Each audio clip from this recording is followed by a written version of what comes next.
Stay on my beat, stay on hard.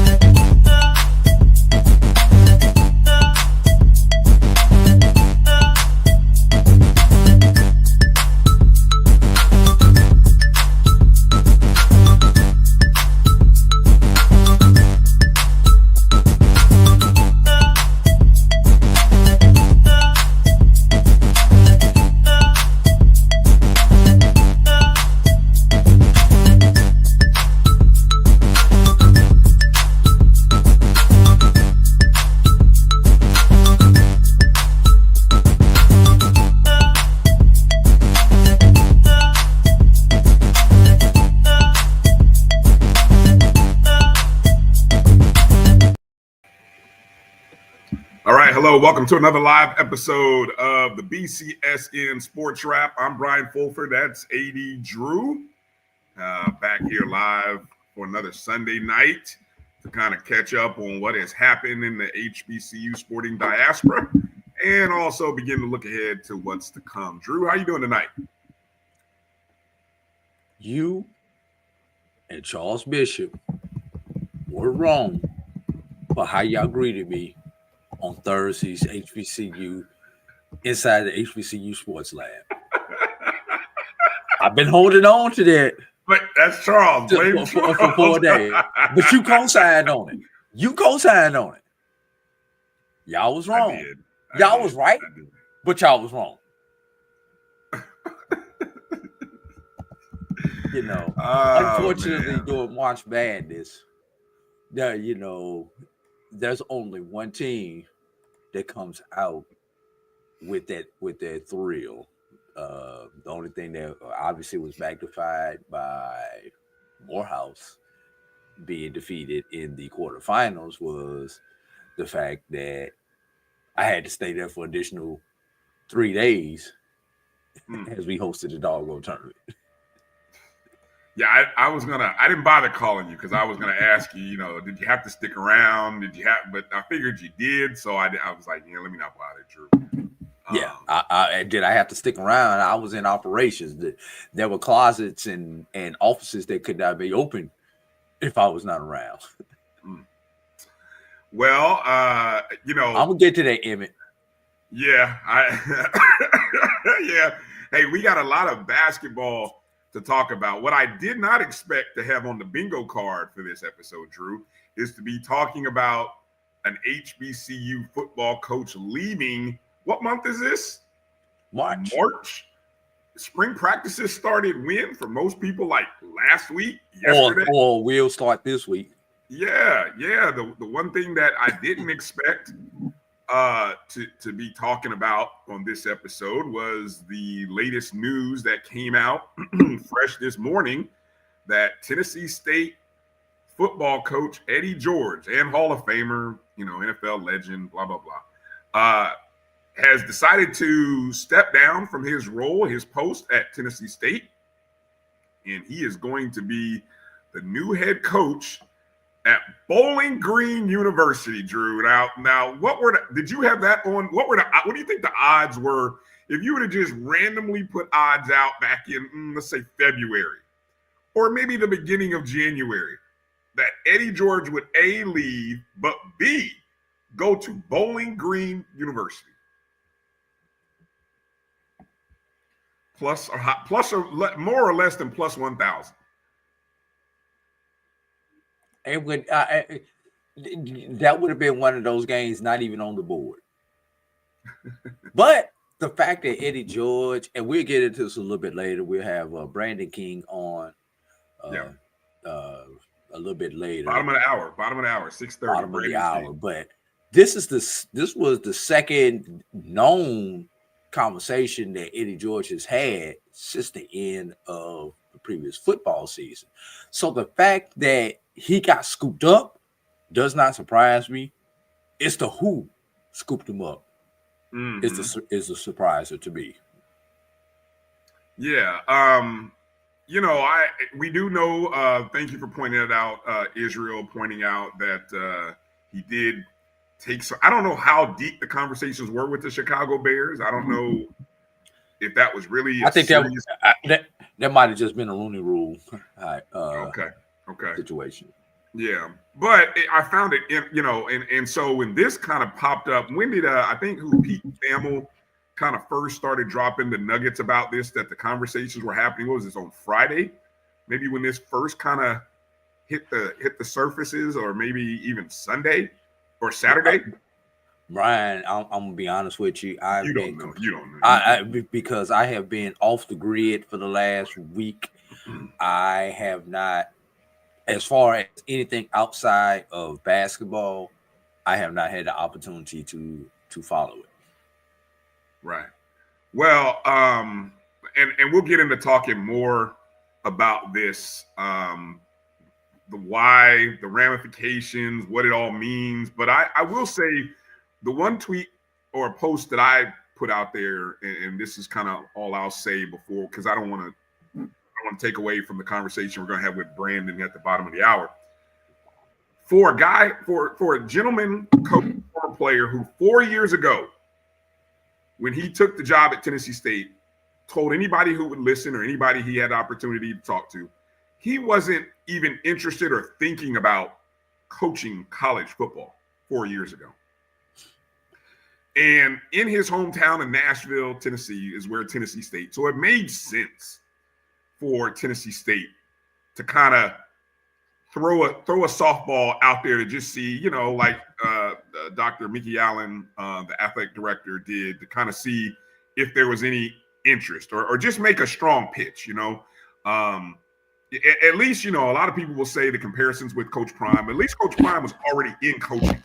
Deion Sanders was already in coaching. Okay, coaching a high school team. Yeah, maybe someone would say, Emmett says it's kind of like Deshaun Jackson. So it's kind of, I'm hearing some buzzing from off of your mic, Drew. Maybe, okay, there you go. It went away. It's kind of floating back. I don't know. Is that you or me with the? Okay.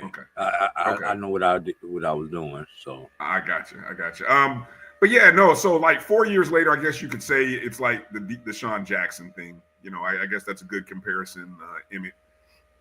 But Eddie George went from not being interested in coaching to, sitting his business interests aside that he had going on in Nashville, to actually coaching and being a part of this Tennessee State community at an HBCU, and trying to build, or I won't say rebuild, because I'm not going to say like the previous administration, like the program was dead in the water, but he definitely wanted to add some value to Tennessee State.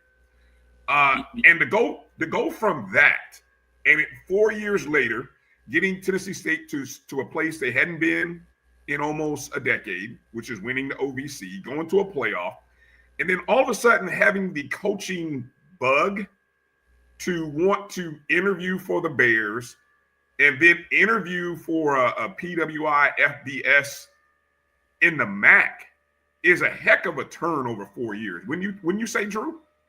It's almost like that person who says, I never want to get married, I never want to have kids. And then they mess around, they get married, and they have kids and realize that being married and having kids is the greatest thing that ever happened to them. It's pretty damn good. It's the best thing that happened to my life. Exactly. That's what this situation is almost like. Damn. Yeah. But like I say, let's put a pin in that, Bryan, so we can say that for the bottom of the hour and get on some of this. Man, this March Madness, my brother.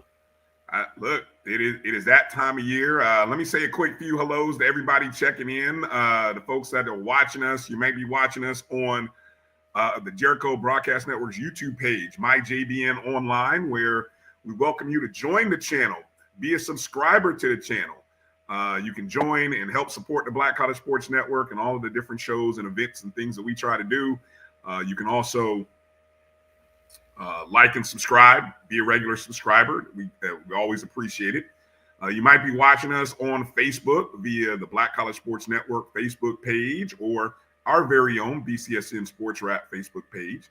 You might be watching us on X. We say hello to everybody on X, aka Twitter, Instagram Live. We say all the people watching us there at MyBCSN1, and so on and so forth. So we appreciate you. Just do us a favor, if you would. Go ahead and share the show after you hit the thumbs up and the like button. That's all I ask. Share it in your social media streams. It helps the algorithms out. Appreciate it.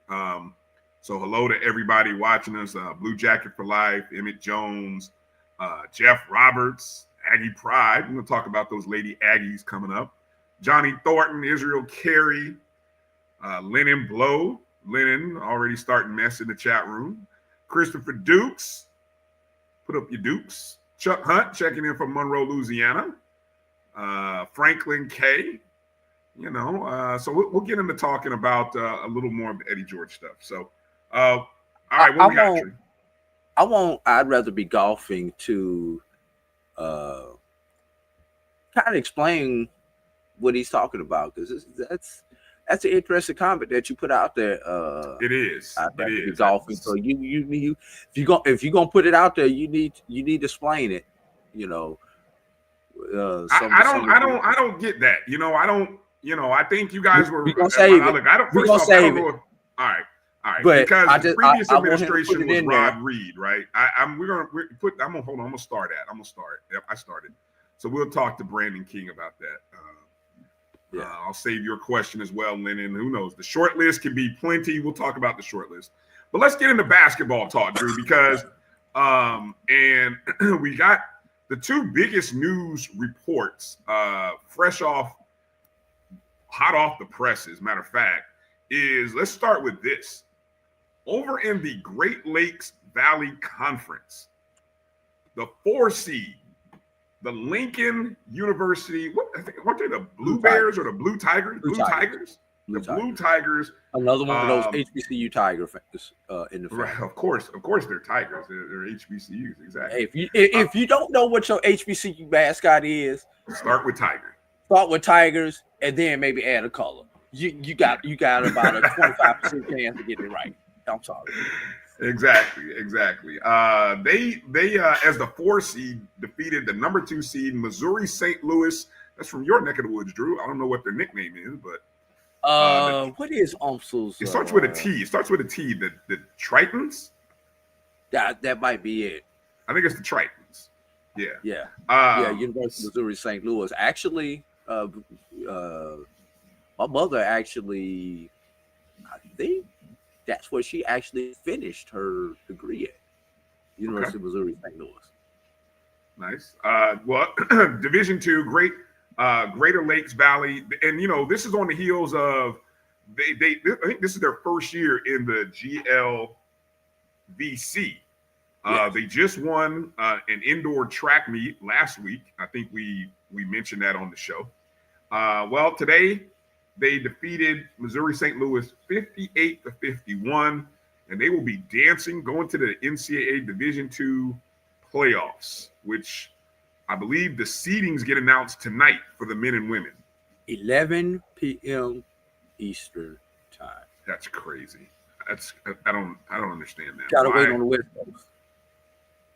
Okay, you got to get, at some point, you got to tell the West Coast teams to be done with their stuff a little bit sooner, because nobody needs to be waiting up at 11 o'clock for when half of the country has to wait after 10 o'clock.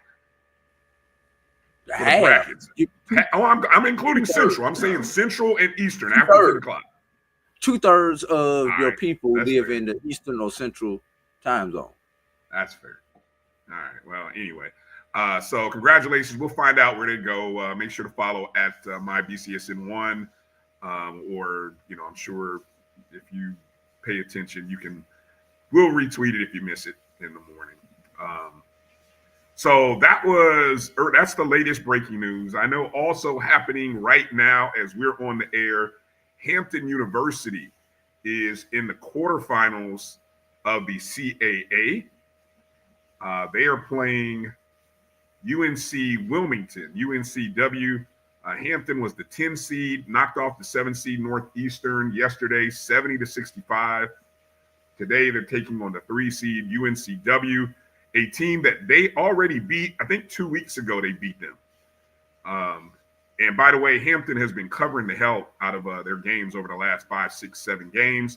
For those of you who are interested, and if you didn't grab the 8.5 points, you might have missed out, because, man, Hampton has been playing some really good ball. I actually even sprinkled a little on the money line, plus 300. I mean, hell, why not? Right? So that's happening tonight. But let's get into where you were yesterday, Drew, as it was the SIAC championships in your backyard, in your house. In my backyard, in my living room. In your living, but it would not be a good house for Morehouse, nor any of the 1, 2, or 3 seeds. The 1, 2, and 3 seeds on the men's side all got knocked out. And on the women's, it kind of went chalk, I would say, a little bit. You had Miles winning back-to-back titles. No, number one on the women's side. Right. On the number 1 East Clark, on the women's side. Clark lost on the women's side. They were the regular season champs, correct? Correct. Yeah, they lost in the semifinals to Tuskegee. Yes. Who actually put the men and women in the championship rounds and came out 0 for 2. Yeah. That had to hurt your heart just a smidge, right?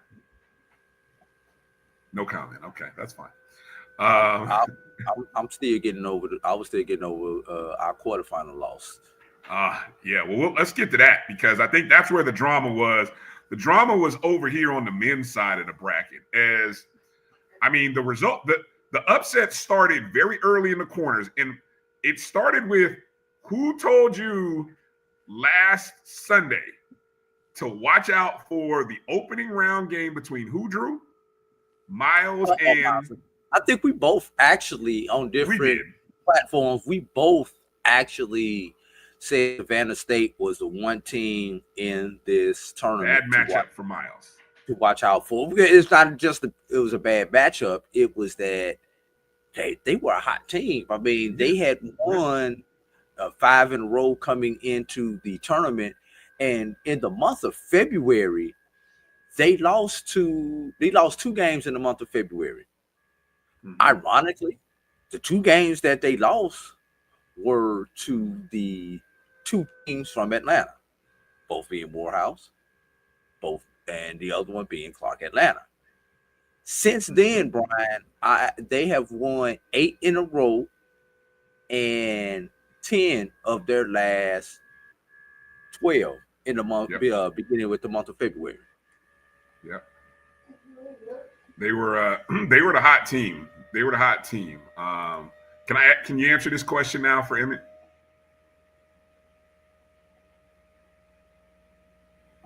Did Savannah State surprise you after Morehouse lost? Were you pulling for Tuskegee? I mean, I'm in a non-rooting position. Quietly, would it have felt good as a Tuskegee alum to see Tuskegee win? Of course, but heck, Tuskegee is my rival. Now, Brian, can I tell you a secret? Oh, please. All right. Now, I won the championship with Tuskegee back in 2010 in this same building, right?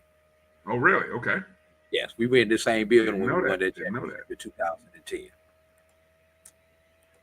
I put the men's basketball in the locker room that we were in 2010. I put the women's basketball in the locker room that we were in the semifinals in 2010. I guess the mojo didn't work again for Tuskegee. This game came down to the wire. I was in Daytona Beach, and so I didn't get a chance to see it, but plenty of highlights. Came down to a can you describe the final moments of this game, Drew, for the people who might have missed it? Oh my God, Brian, can't I describe the final moments of this game? You had a tie score. I believe it was 61. Then I don't remember exactly what the score was, but anyway, AJ Plain from Savannah comes down, hits a big 3 with 16 seconds to go.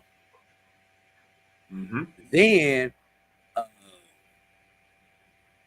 Seasbury comes down from Tuskegee and hits a 3 to tie the game back up at 66 apiece. So Savannah has the ball with 4.3 left. I can't remember who he was. He goes to the bucket. He is fouled, and he's fouled hard. Coach Johnson smartly called. He has a timeout left. Smartly calls a timeout to give his player an opportunity to catch his breath and to recover after the fall. Needed to hit at least one of the two to give Savannah State the lead. He does. He misses the first, hits the second. Tuskegee calls a timeout. They inbound the ball. They try to Christian Laettner play, and it does not work. The Christian Laettner versus Kentucky, for everybody who don't know what I'm talking about. When I say it was the same exact play, it was the same exact play, except Savannah was ready for it and did not let Draper catch the ball. Not nearly executed as well. Not nearly executed as well. That was not Grant Hill throwing that pass. No, it was not. No, it was. That was not Christian Laettner on the catch. I'm reading the recap on HBCU Sports. They were saying here that there was an advancement of the ball. Is that true? You can advance the ball in Division-II? Tuskegee scored. Savannah State smartly inbounded the ball because Tuskegee scored. It was exactly 6.0 on the clock. Okay. They inbounded the ball and pushed the ball up the court and called timeout as they crossed half court. Okay. That's so there's yes. Come on, y'all. No timeout advancement though. There's no timeout advancement. No, not like it is on the women's side. No, that's a rule that we'll have to have it another time, because I saw in the games that I saw in Daytona Beach, I could not understand if the men's. Anyway, we're not going to go there. But advancing the ball on a timeout should be a college rule. There should be no difference in men and women with that rule. The same as there should be no difference in quarters. I'm going to get off the soapbox there. But anyway. You know why there's a difference between quarters and halves, Brian, right? I don't. What's mean? You tell me.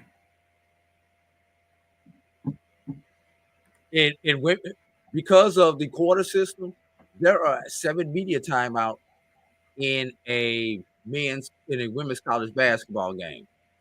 A men's college basketball game has 9 media timeouts because of the system.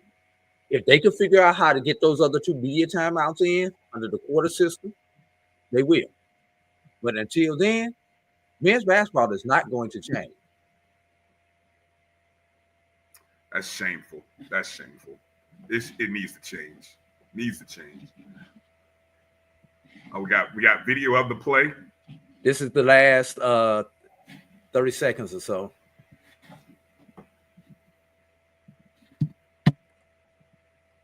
And you say big shot right there by AJ Playing to put Tuskegee up by, to put Savannah State up by 3.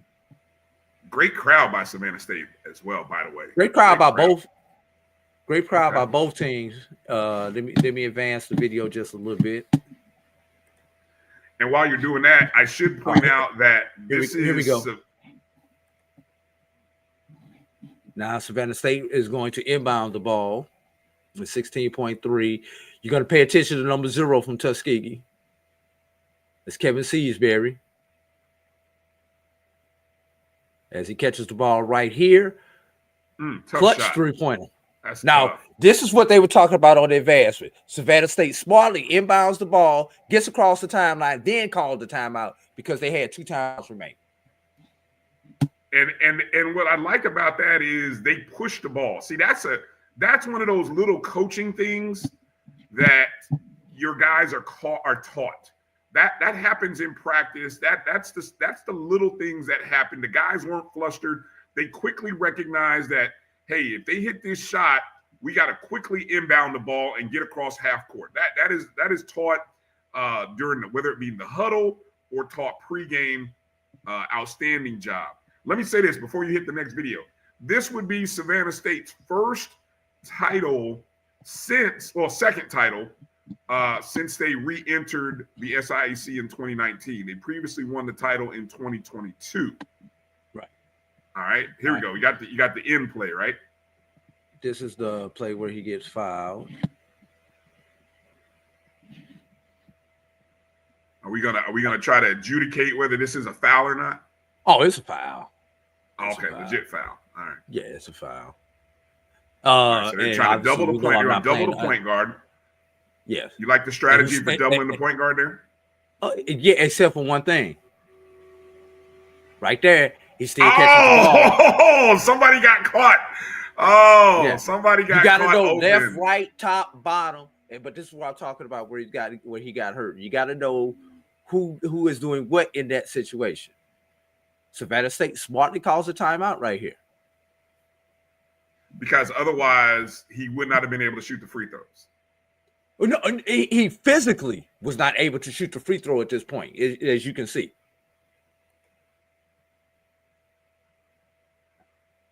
Shout out to Lord of the Rings, Joshua Jackson. Gets him another one. Gets this guy stacking rings. The SID, of course, of Savannah State, friend of the program. Shout out to Josh. The emotion that Joshua had afterwards. I'm going to stop it. Here you can see it again. Oh, clean. I mean, it's clearly that's clear contact. Yeah. You know, there's nothing bogus you can say about this. That was a foul. That's a foul. That was a great cut, though. How about that? How about the cut to be able to get open that you're being double teamed, and he recognized that. See, and I love smart basketball players. It's a smart play, Drew, because he recognized by coming towards the ball and then going to the far side towards his sideline, that's where the open space was. All he needed his teammate to do was just throw the ball. And once he put the move on and caused the two defenders to run into each other, man, I'm telling you, it was there was nobody over the top. Right. Little bit of a lapse defensively by Tuskegee, not knowing how they were going to. It's one thing for me to tell you to double the guard, but we have to know how we're gonna double. Yeah, exactly. Oh, that game was it was electric going down the stretch. The fans from both teams going back and forth cheering, and now we to the free throw. 2.6 seconds remaining. And again, this is a Savannah State, team. Cleveland Thompson took over for Horace Broadnax, who had retired, stepped away from the program back in January after 20 seasons. Now, here's the key thing. Because he missed the first one, he has to hit the second one. Yes, a lot of times you have the strategy of make the first, miss the second, so the ball becomes live. Right. But he has to make the second one. This is the rule that I hate. The ball should advance. You should be able to advance the ball to half court. I'm sorry. I'm not going to get off that. I've seen enough. They're even doing that in the NBA now, Drew, where you can advance the ball. They've always done it in the NBA. What do you think the rule came from? Not always. Yes, they have. Really? They've been doing that ever since I was watching NBA on NBC and on CBS. All right. Last clip here, and then we got to take a break. Here's the Christian Laettner play. That didn't work. Well, first off, it didn't work because Tuskegee's had too many people. The beauty of the Christian Laettner play is all of the teammates were below Laettner at the top of the key. You had Tuskegee guys all over the floor. I mean, that play wasn't going to work anyway because you're throwing a ball into like triple coverage. I mean, that play was never going to work. Yeah, never going to work. Congratulations, Savannah State. Congratulations. And here's the ironic thing, Brian. And we get this before we hit the break and bring Brandon on. I was joking with both Joshua Jackson, assistant athletic director for communications at Savannah State, and their athletic director, Opio Marshariki. This was after they won the game on when did they play? They played Wednesday. I'm like, y'all ready for y'all budget to be busted? Oh, you're horrible. Because now you got to pay for a postseason trip. So, Savannah State alumni, get y'all checks in. Hey, Shannon Sharp made fun. Yeah, call Uncle Shay Shay. Yeah, tell him Uncle Shay some of them should be funding this trip.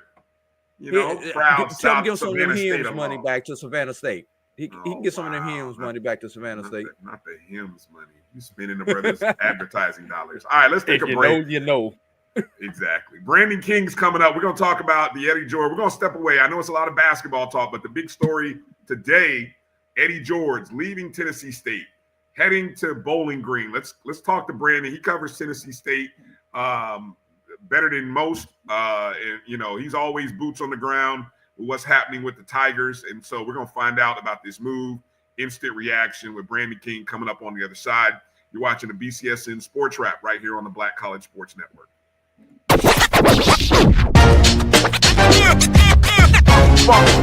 It's like a loop machine. All around town, people trying to get down.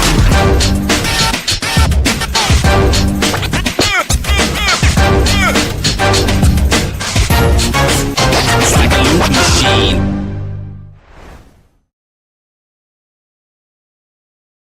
You're looking for the latest information on Southern University sports, the Southwestern Athletic Conference, and HBCU athletics. There's only one place to go. Tune in to the Carlos Brown Show, exclusively on the Black College Sports Network. It's never too early to plant the seed, to share the tradition, and instill a sense of pride in your HBCU with your little ones.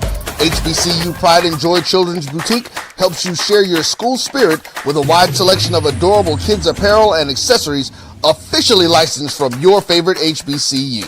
Visit hbcupridejoy.com and follow us on all social media at HBCU Pride Joy on Facebook and Twitter. Hey y'all, it's your girl Sonia from She Say Sports. Make sure to check us out every Friday morning at 9 a.m. on Black College Sports Network, YouTube, and Linktree. And please don't forget to subscribe to our YouTube page.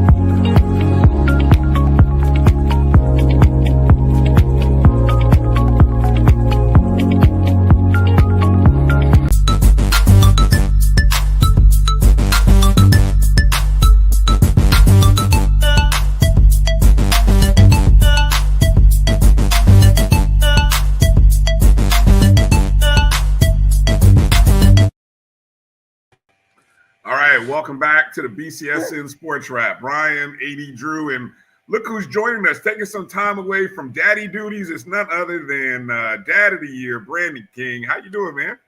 Pretty good. Thank you for having me. How you brothers doing this afternoon? Hey, we're doing well. You got to give us the introduction. Who you got there with you? This is my co-host here, Braylon John, right here with us. All right. How did Braylon react to the news of Eddie George leaving? Was he crying like Tennessee State alums, or I don't know? Maybe he was smiling. I don't know. He rolled over and went back to sleep. Like Tennessee State alums. Oh, did I say that? My bad, Brandon. Wow, my bad. The news came out again, as we talked about earlier in the show. You started hearing the rumblings yesterday, or maybe it was Friday, that Eddie George was having some discussions with Bowling Green. And sure enough, it looks like he took the offer. 5 years. Don't know the salary, but I will say, in looking at the previous head coach, who, by the way, stepped down from the role to take a job with the Philadelphia Eagles, if I'm not mistaken. Yes. So it's kind of why we were saying, kind of why it's so late. But the previous coach would have made about $600,000 according to his contract that I saw. So I'm gonna get out of the way, Brandon. When did you start hearing the rumblings? What have you been able to gather over the last 24 hours since this news started hitting the wires? I started hearing it about late Friday night into Saturday. I woke up, I had some text message. I was like, wait a minute now. Let me put the children down for a minute and kind of look into this thing. And then you come to find out on Saturday that not only was there some discussions, but he was a finalist to get the job. And folk asking around at the time, it was like, this is 50-50. It looks like he could take it. And then, of course, the news broke that he ended up taking the job. And like I said, there were some people who was upset, but I look at it like this, considering the 4 years that he was here or at Tennessee State, and you look at where that program was when he got there, and this is by no means no disrespect to the young men who were in uniform at that particular time, but the roster was bereft of a lot of the talent that you need to compete in the OVC. And, you know, with what was going on at Jackson State and with Coach Prime, so many people wanted him to kind of take that approach. But Coach Prime is a one of one. There's one person on this little blue ball that can do what he did, and that's him. And, you know, he took kind of a lower key. I call it more of an old school approach. You build it brick by brick, year by year. And we saw the results kind of bear itself out in year 4. So he talked about a little bit. There was an article in the Tennessean that came out, and he kind of talked a little bit in terms of why he decided to leave. And I'm paraphrasing, but as you all know, Tennessee State is experiencing some financial issues. There's uncertainty in terms of where they're going to go with school-wide leadership. And so those are things he said he saw himself staying there, but some of those issues did play a factor. And then you got to look at him going back to Ohio, which, he's a made man in that state. So, I kind of understand. I'm not angry at him. I don't feel a certain type of way. I understand. When you have success like that, then the people are going to come sniffing around your program. So I think it was Steve Weiss said, I'm surprised it wasn't more even after last year. So let me read the article here, Drew, before if you want to jump in there with a question or whatever. From that Tennessean you referenced, the statement from George said, quote, "There is never a good time for retirement or making a transition, moving on to a new coaching position. I had to really weigh my options and look at what I was walking away from and where I was going toward. There's a lot of reasons why I made the decision. My intentions were really to stay here at Tennessee State with hopes that things would definitely get better and so forth. And they will eventually, but just not in this time frame, and I understand that." Sounds like a man who understands the financial issues and the constraints and all the stuff that we've kind of talked about, that you've talked about. And the opportunity presented itself. And I guess you don't pass up on opportunities, do you? No, in this case, you don't. And he's on previous Big South OVC media call, he's kind of referenced some of the financial constraints, not only from an athletic department standpoint, but by a larger degree to the university as a whole, and how that was kind of getting in the way of certain things that they wanted to do. You're kind of behind the 8 ball in some things. So for him to bring that up in that particular statement, it doesn't surprise me at all. Mm-hmm. Thank you, co-host. You got anything, Drew? Yeah, let's stay on that subject there. Some of the issues that Tennessee State has been going through. Obviously, we know there's the fuss about the back money that is owed to Tennessee State, the investment into other programs, such as started up the hockey program, to talk about bringing baseball back to Tennessee State. So some of the other things, which for overall athletic department are good, that we're having these discussions or these things are ongoing. But as a coach, if I was in this situation, somebody who's already there, y'all talk about doing all this other stuff, and I still don't have what I want or what I need at this point. Obviously, we know the stadium situation, the fact that now Tennessee State has entered into a new lease agreement with the new yet to be named stadium there in Nashville, which once again precludes them from coming back to Hale Stadium and on campus. So all these different factors coming into it. So Brandon, as a TSU alum, how do y'all feel? Because there was pull up that comment, Brian, from earlier. Which one? The one about the TSU alums. Oh, this one from golf. Yeah. So giving everything that you have to deal with, how true is the statement that golfing put out there? TSU alums are having a party that he left. They didn't think he should have been hired in the first place. So, whether he should have been hired or whether not, he was there. He did a more than adequate job with the tools that we put into his toolbox. But reality is reality, Brandon. Yeah. Now, I mean, there's some, I don't want to say on the fringe, but there is a certain segment of the fan base, the alumni base, if you will, that did not want him to get the job in the first place. Just like that particular comment reference. I remember having conversations with people year one, year two, and they was like, they need to fire him like right now. So there were people that thought that.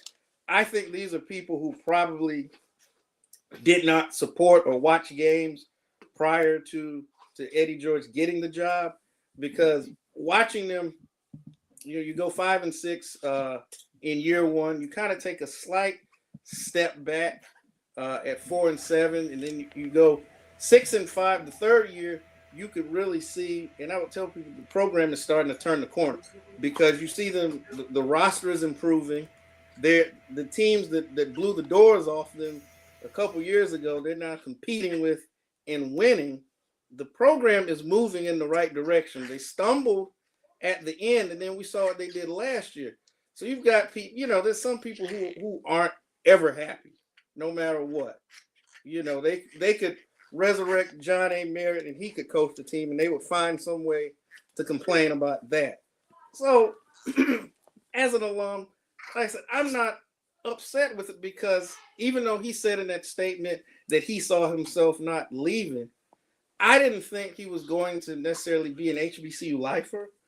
I thought it was going to be probably at most 5 to 6 years. Particularly either he would get it rolling and there would be an offer that he couldn't refuse and he'd leave that way, or the Rumble, it wouldn't go as planned, and he'd go back to doing what he was doing before then.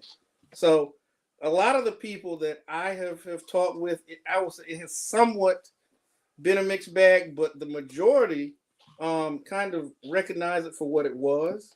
They're happy with what he was able to do while he was here, and they wish him the best. And I kind of fall into that category, having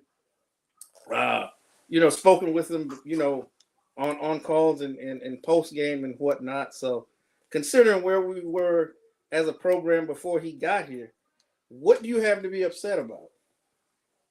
All right, so now, Brandon, we have set a new standard, for lack of a better word, at Tennessee State with the George era. So now, what is Tiger Nation looking for in their next head coach, at least from an alumni perspective? Because we already know administration, if they don't have their ideas in place, then that's a different problem.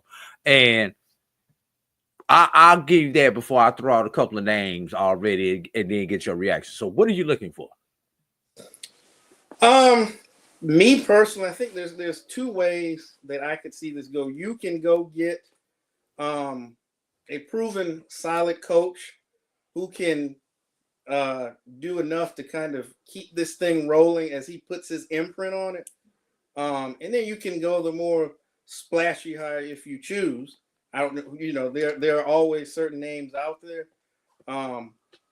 I think at this point, whatever you do, you've got to act immediately, because considering the time of year it is, you don't want to fall too far behind in terms of recruiting and things of that nature. So I have some names, but I'm looking for a good, solid coach. It doesn't necessarily have to be the sexy hire, but let's get a guy in here that can continue to win and move the program forward.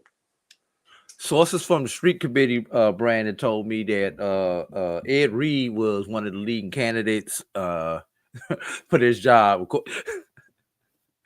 I know. I had to start. Y'all better put some respect on Ed Reed's name, damn it. Y'all put some respect. That was street committee. Now that wasn't a legitimate sources. That was just street committee. That's Hall of Fame Ed Reed to some of y'all who keep using his name with jokes behind it. I'm just saying. Oh, seriously though, Brandon. Two names that Bryan and I have talked about is number one Connell Maynard, who has been a head coach since 2008, I believe. So if he doesn't get a job real soon, because all of the jobs currently are taken except for this one that just opened up, would be the first time in over 15 years, and he's a winner.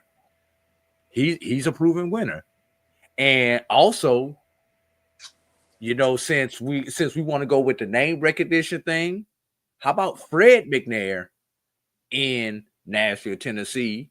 Obviously, we know the relation to Steve McNair and what Steve was able to do in Nashville, and Fred is also a winner.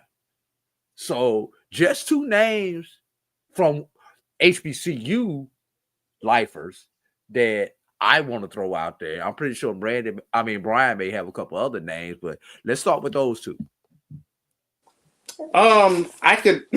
So it's funny you bring up Coach McNair, because when I went through my mental short list as this story was developing, that was one of the names that popped into my mind, and for all of those reasons, and considering what he was able to do at Alcorn, and though TSU is not, you know, flush with cash, the resources there are a little bit more plentiful, and you got a larger recruiting ground and whatnot. It'd be interesting to see what he could do there. I'm wondering, I just saw this pop up about somebody in the staff. You know, the fact that Dr. Allen has inserted himself as the interim coach. Yes, please talk about that for a second. I'm like, what? I had to read that like 3 times when I saw that. I'm like, huh? Because when we looked at the release, I was like, wait, what? I don't know if I've ever seen that. So it makes me wonder, will there be more staff defections to come? Because normally, as we've often seen, somebody from the staff will be appointed the interim. Usually a coordinator. Yeah. And just to jump straight to the AD, I'm like, there's something else in the mix here. Unless the AD still has that coaching itch. Look, what is his coaching background? Does Allen have a football coaching background? You know what? I've never actually heard him in terms of coaching. I've never looked at it, and I'm going to have to actually look into that. But look, we don't need the Jerry Jones effect on this program right now. We don't. You know, you might have coached at, you know, Occidental High back in '92. You don't need that right now. That's not what we want. OMG. We know that Jerry Jones is the best thing that ever happened to the NFC East. For every other team, that is. Nick, I got somebody here says he played for UT, so I don't know. You know, why not? Hell, everybody else who's a former player seems to be a good enough for a coach, so why not? You know, whatever. But I know I would add, well, but you got to imagine though, if you're moving from the FBS to the FCS, usually, as we have seen already down in South Florida, when Willie Simmons, you know, in just 1 year, he got some former assistants who've been at other FCS programs, including who were on staff with him at Florida A&M, down at FIU, where the salaries are a little better. I got to imagine in the MAC, Bowling Green, the salaries for assistants are probably a lot better than at Tennessee State. So it would make sense that some of those assistants who helped him rebuild that program are probably like, oh, take us with you. And they probably, yeah, we did a good thing. I mean, come on, you go with me. I would not be surprised. So what about this question Emmett throws out? What is the better situation? George to Bowling Green or Simmons to FIU? That's an interesting question. I think if you look at it in terms of where the programs are right now in a vacuum, then Coach George going to Bowling Green is the easy answer, because they're coming off 3 straight bowl games. Yep. So his name alone will keep a lot of those guys who might have been thinking about hopping in the portal. Obviously, him being back in Ohio, now he can go into practically any living room in the state. They know who he is. He's already, he can go into the high schools and whatnot. And you two would be more of a little expert on this, but I know that, Willie Simmons being back in Florida, is known as it's somewhat the same, but the program in terms of FIU is not quite on a sound footing in terms of wins and losses over recent history. I'll add that is they're both are on par with 2 men who have ties to the state, ties to the recruiting area, but the difference is the history of the program. Simmons has a tougher task because of where he is in that program. Bowling Green in the MAC probably had, I don't profess to be a MAC expert, but I know Bowling Green has been in the MAC for a long time. They've been playing football in the MAC and at Bowling Green longer than FIU has had a football program.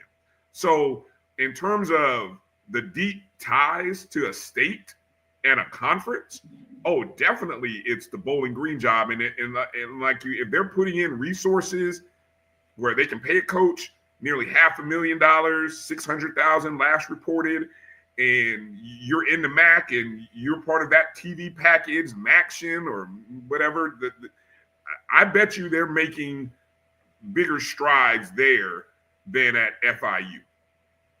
No doubt. And he has a better impact in the state of Ohio and Eastern Pennsylvania. I mean, Eddie's from Philadelphia, I believe. So that Pennsylvania is right there as well, where that football there, in that Ohio, Midwest, Pennsylvania area, that's a different breed of cats up there. And so, you're going to come across guys like Eddie George or Ohio State guys who are going to gravitate towards what he wants to build at Bowling Green. So, who has a faster role of getting to a bowl game? I'll be honest. Definitely Bowling Green. Yeah, I would say that. Definitely Bowling Green. Definitely Bowling Green. Mm-hmm. And the ironic thing is, would it be ironic to see Bowling Green and FIU in a bowl game like the Boca Raton Bowl or something along those lines next year?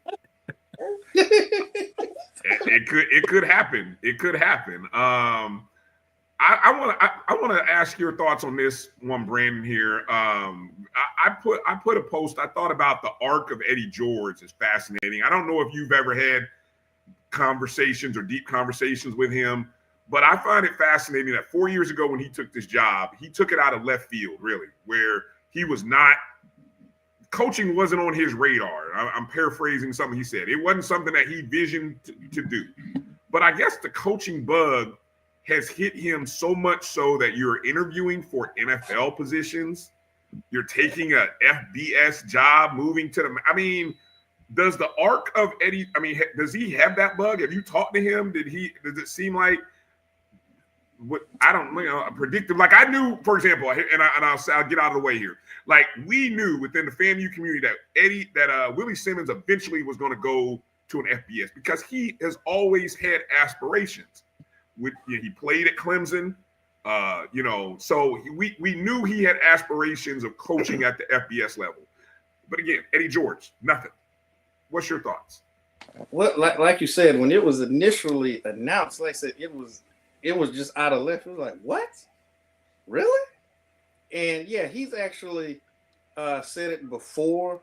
It was something that more or less came and found him, through conversations with former President Dr. Glover, and was like, just asking him, and then just flat out asked him. And then at first he was like, nah. And then the conversations rolled back around.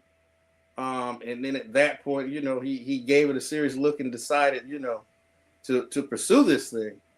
And then he said, as the process of him becoming a coach and kind of getting some of that OJT and working with the young men and seeing, the impact that he could have, it kind of, he got that coaching, that itch, so to speak, and to the point he really, kind of developed a passion and a love for coaching. To, like you said, he's interviewing for NFL jobs and FBF jobs and things of that nature. And so I guess it's kind of one of those things where something, a path that, that you weren't looking for finds you, because, he had his wealth management firm he was doing very well with. And then this kind of came out of nowhere. So it's an interesting arc in terms of seeing just how this is developed.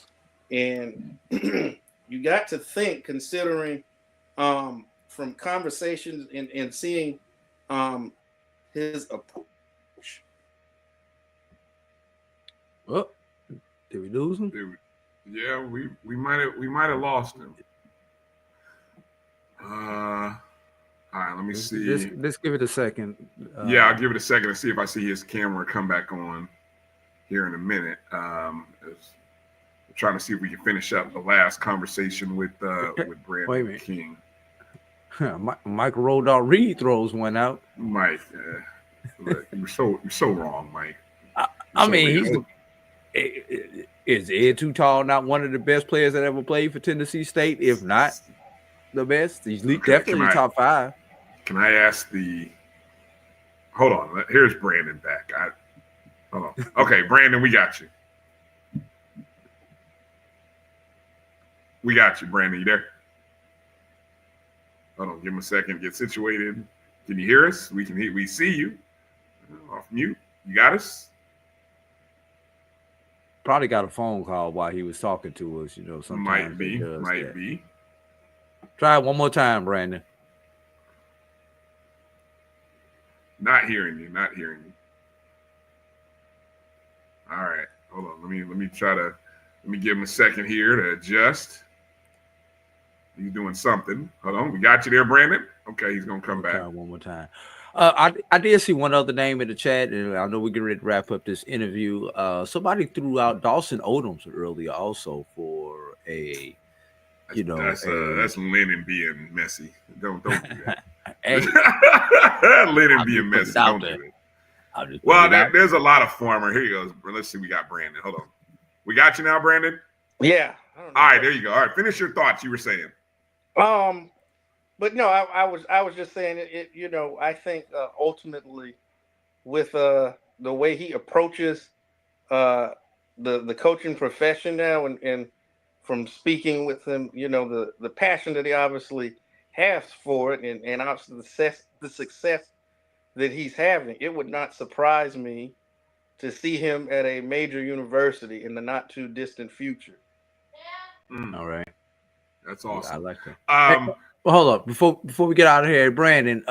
Since your handle is sneakershoptalk.com, and we can't help but see the sneakers behind us. Tell us what's the hottest kicks right now that you want to talk about, man. Well, let's see what just dropped. They just had some Air Jordan 5s that dropped that people are fighting over. If I had a fight. It was actually fighting in the store. Wow. What is it, 1995? What's going on out there in the streets? They was thumping in the store. These here, I'm sure you'll remember these here. Oh yeah. These will those are on the way there. There's a couple other shoes that are coming. Since I got y'all on the call, you'll appreciate these here. Hold on. Oh, look at that. Oh yeah. Well, these are the FAMU LeBron 7s. But they're 2025 is a pretty busy year in terms of highly sought after release. It's going to be a very expensive year. Those are the latest. There is another version of these, not this particular shoe, but this they're called the Galaxy foams.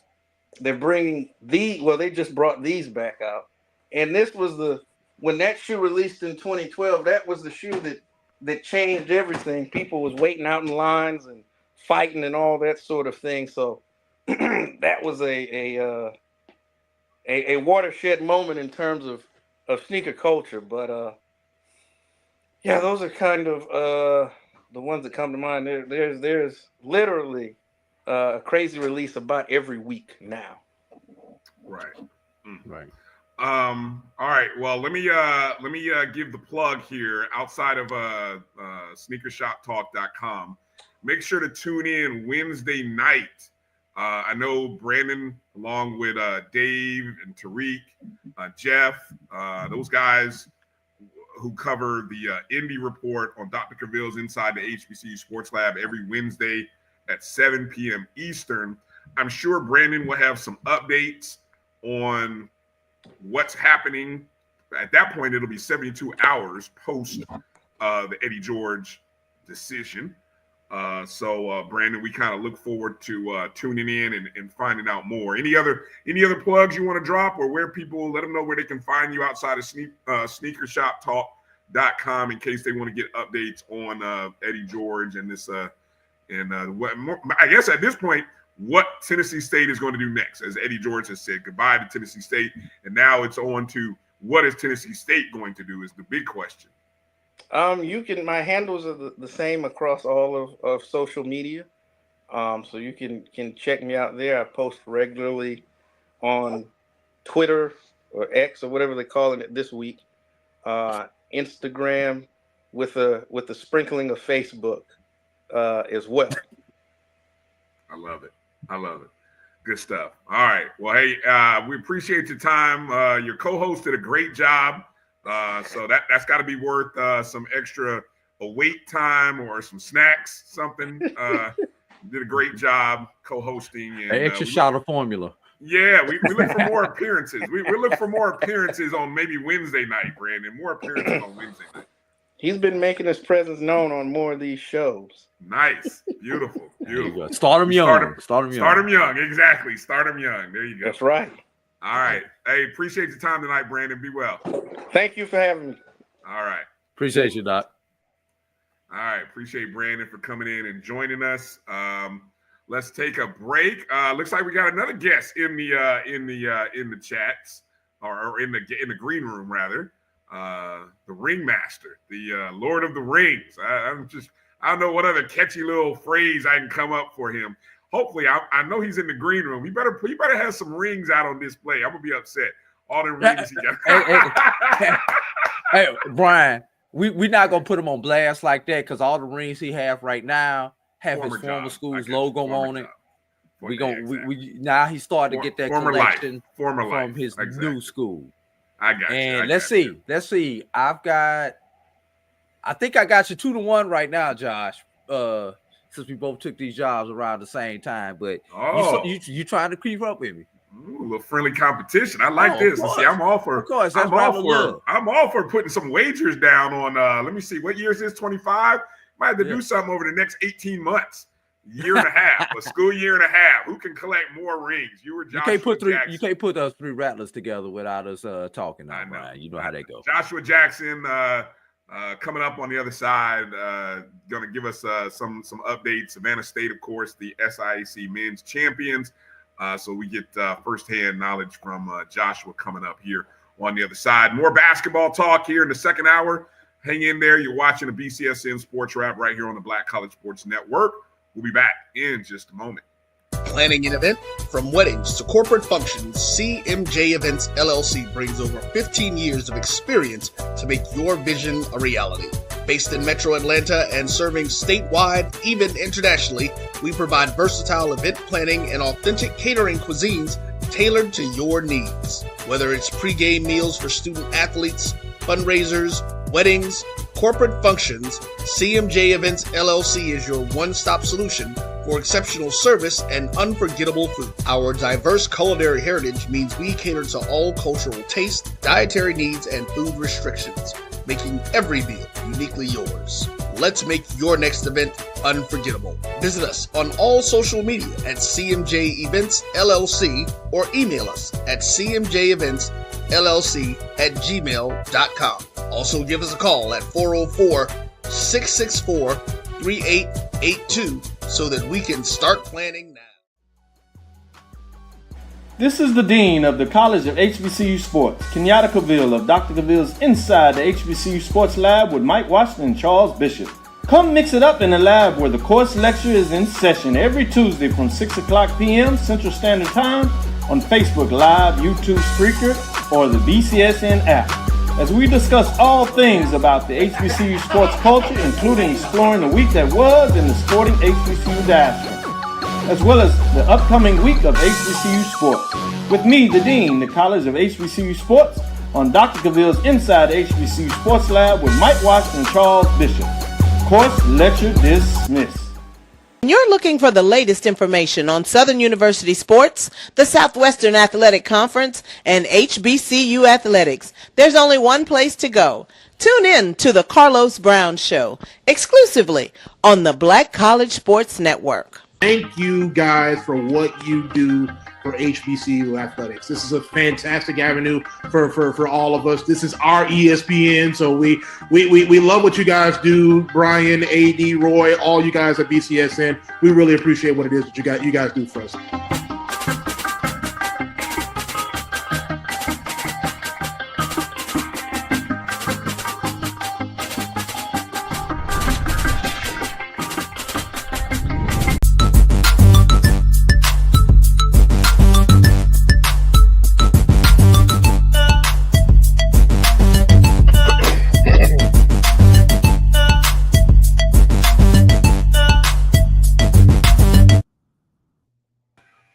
Welcome back to the BCSN SportsWrap. Bryan, A.D, and joining us, the voice you just heard in that little promo. We love the heck out of that promo. Maybe we'll get him to cut a new one here, Drew. At least we'll have to update. We'll have to update the graphics on it. But joining us now is the assistant AD for media relations at Savannah State University, the SIAC men's basketball tournament champion, Joshua Jackson. Josh, how you doing? Fellas, great to be on with you. It's amazing how quickly time flies. Well, that's 4 or 5 years ago that ad was done. That was what a brother with less gray. Might have been pre-pandemic. That was a brother with less gray in his beard. Now, I'm starting to think about putting product in my beard now. So I mean, that's a long time, man. Hey, now Josh, now you know I'm supposed to go there. You know, for any of them type of products that you need, all you gotta do is call Uncle Shay Shay. He can get you a PO for anything. Drew's pushing to try to get us some Hims dollars. This is the second time he's dropped that hint. I don't need that kind of product yet. Now, on that kind of product. But they got more than that. They got more than that, Josh. You know that. We'll take the money wherever we can get it. No shade. We can't be 3 rattlers in the same room and act like we got some sense. You can't. Exactly. Last thing on that, Josh. I just need the product that's gonna fix this up here. I think we both use a little bit of that one. Yeah. Let it go. I done already let this go. This is going on the glory. I'm gonna let it go. What it do? Amen. All right.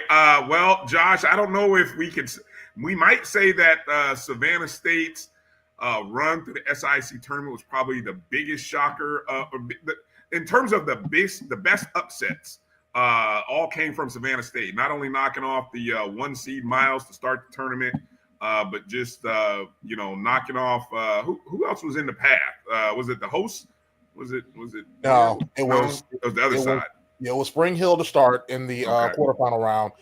Then Miles, then Central State in the semifinal, of course, yesterday against Drew's other alma mater in Tuskegee. He wants to talk about, rings and everything. Now, I think in championship games playing against Tuskegee, I think I'm 2-0 now against them Golden Tigers, with my previous institution and now with Savannah State. So you can talk about 2-1 now, but every time I see the Golden Tigers, I don't get scared. Good stuff. Good stuff. Talk a little bit about the, if you would, just kind of what the emotional ride has been like. Again, now, if I'm not mistaken, let me see. You had Coach Broadnax kind of step down, retire after 20 seasons leading the Savannah State program in January. Coach Thompson takes over. Just what's that journey been like as you, from your perspective, as you watched it over the past couple of months? Just watching it from the side and really kind of being up close, seeing the guys really begin to buy in as the year tapered along, especially toward the end of the year. If you remember when Coach Thompson took over as the head coach, during that time, during his path, they were a great team at home, but struggled on the road. You know, they were 0 under Coach Thompson's tenure up until that very final, road game against Allen toward the end of the year. So it seems like right around that time, the guys some lights begin to come on. They really begin to buy into their defense. They really begin to buy into the fact that if we're going to be a successful team, we have got to rely on our defense and let that carry us into some successful offensive possessions. And that's what's carried us in this 8-game winning streak. You know, when you guys got guys like the leadership these guys have, you got guys like AJ Plain, you know, you got guys like Austin Lewis, those two guys coming in as freshmen in that championship run in 2022 when they won a championship up in Rock Hill, South Carolina. But to conclude their careers, we still got some more work to do, but to be able to start as a champion and then end their tenure at Savannah State as a champion, it's got to be great for them. And I can't say anything more about, you know, what Quay King has meant to this ball club. I talked with Coach Thompson a couple of days ago about the importance of being able to have him. He's really been a real unsung hero for this squad. You know, a lot of the attention goes to AJ, and rightly so. A lot of the attention goes to, you know, Javante Landy, and rightly so. But you know, Quay King's been a guy. You know, he played just about every minute of that ball club of that ball game yesterday, and just his steady hand being able to put guys in the right position. You know, even when they went into that zone, being able to have him there at the free throw line to kind of break up that zone and allow for things to be drawn to him, so he can find a Javante Landy, to find an AJ Plain for those big shots down the stretch. It's been really great to see the light bulb really begin to come on for this team, and it came on in a big way yesterday in a championship game against a very, very good Tuskegee ball club. Mm-hmm. Josh, well, I got you here. Let's talk about AJ Plain. He had a great quarterfinal matchup, had a great championship game, had just an average semifinal matchup. But let's just talk about him, his leadership, and what he's done, because he's hit many big shots for Savannah State over the couple of years that I've watched him play for you guys over there. And, you know, without him on the court, I mean, he had ice water in his veins as he stepped up and hit that the three, you know, a la Steve Kerr or John Paxson back in the day. So just talk about him.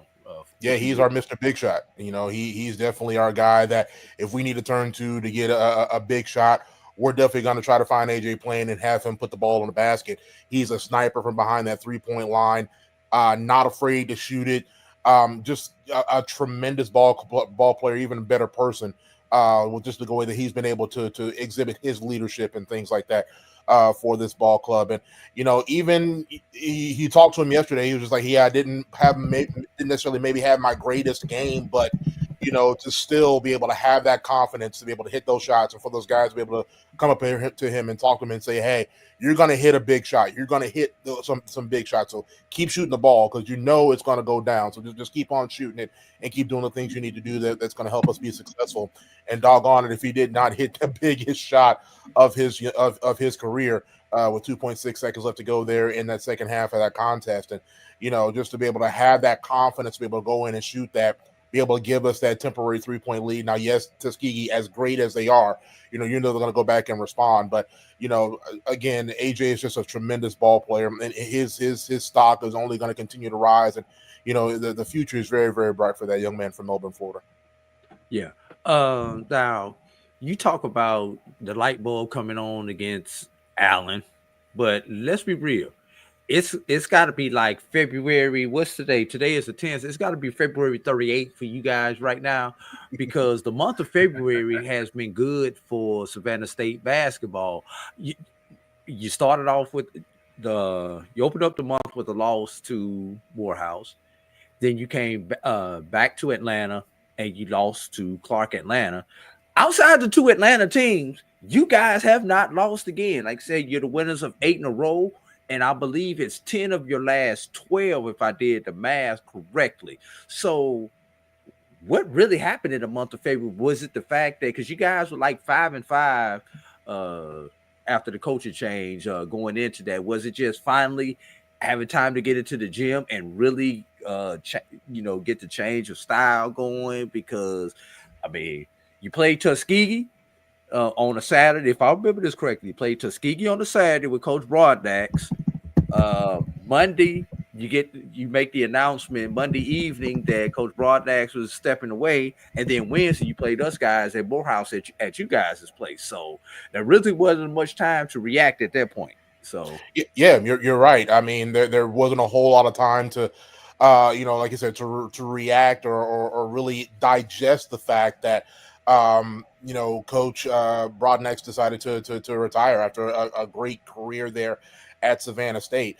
There was some growing pains there to really begin to get the guys to really understand what it is that Coach Clevin Thompson was wanting his guys to do, to really lean in and really lean on that defense and be able to carry you into a February. And we all kind of said together that February is going to be a great month for us, just for the sheer fact that you can match up well against Morehouse, even though they came up on the short end of the stick.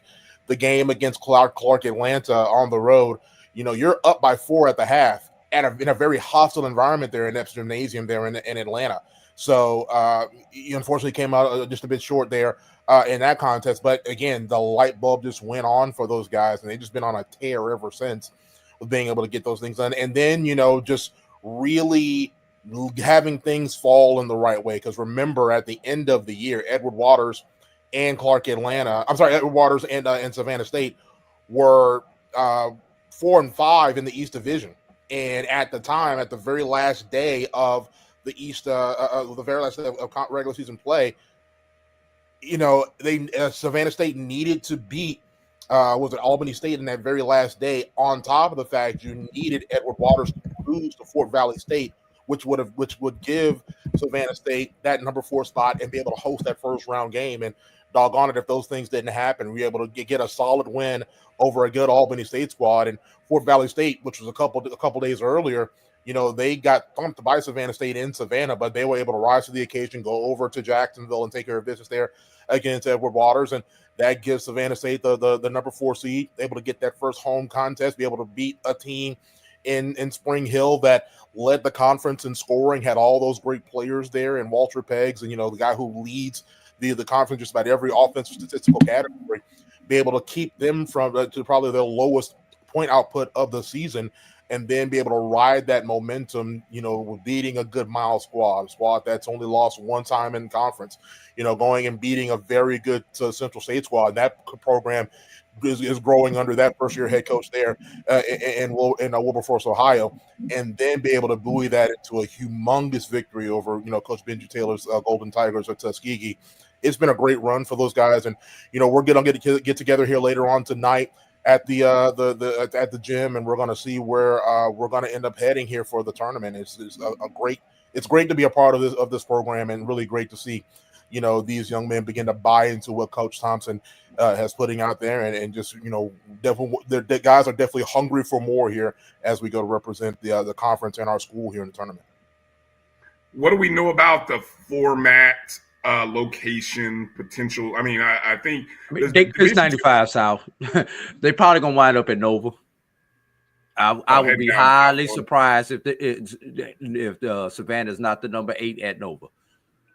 So yeah. They do quad. They do not quads, but it's 8 regions. Eight regions, just like football. 8 regions. I got you. Okay, so because I know NAIA does it differently. The NCAA Division-I does it different. So every format is a little bit different. So all 8 teams will play potentially down at Nova. Is that yes? All right. Tournament, I believe, starts the 14th, if I'm not mistaken, correct? The 15th, I believe. 14th or 15th. I knew That, it was yeah, one that of one's those. that Saturday is going to be the first day of the tournament. So, wherever we go, we're going to be excited. You guys are chomping at the bit to get on there and represent the institution and represent the conference, and they're ready to go out and try to get this thing done and continue to shock the world. Talk about the fan. Oh. Let me hold on, Drew. I want you to talk about the fan base because we saw some of the visuals. A great crowd. I mean, I think that's so important to see the fan base to be able to get there and get up to Atlanta. Talk a little bit about the fan base that you had a chance to witness and that you had a chance to be a part of and work with over the past several months. Yeah, being from afar, working at my previous institution, I always knew that Savannah State traveled well. I always knew that Savannah State was going to bring a crowd everywhere that they went. I remember a few years ago when I was working at that previous institution, and Brian, you and I were doing a football broadcast of an Edward Waters and Savannah State broadcast, and you looked on the other side and you saw that crowd just packed with orange and blue on the other side, bringing the band and bringing the cheerleaders and all those things. So you always knew that Savannah State traveled well, and they did that and then some.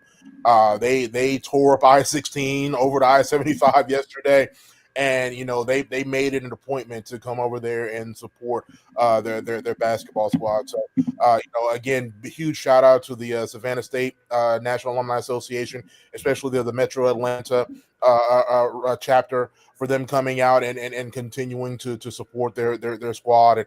And the support that Savannah State, that Tiger Nation continues to give these young men and young women, regardless of sport, is great. I know we, from an administrative standpoint, definitely appreciate it, and we definitely know we're gonna need it as we get to go on this road towards the tournament, to be able to have wherever it is that we decide to go, or that the Division-II committee puts us.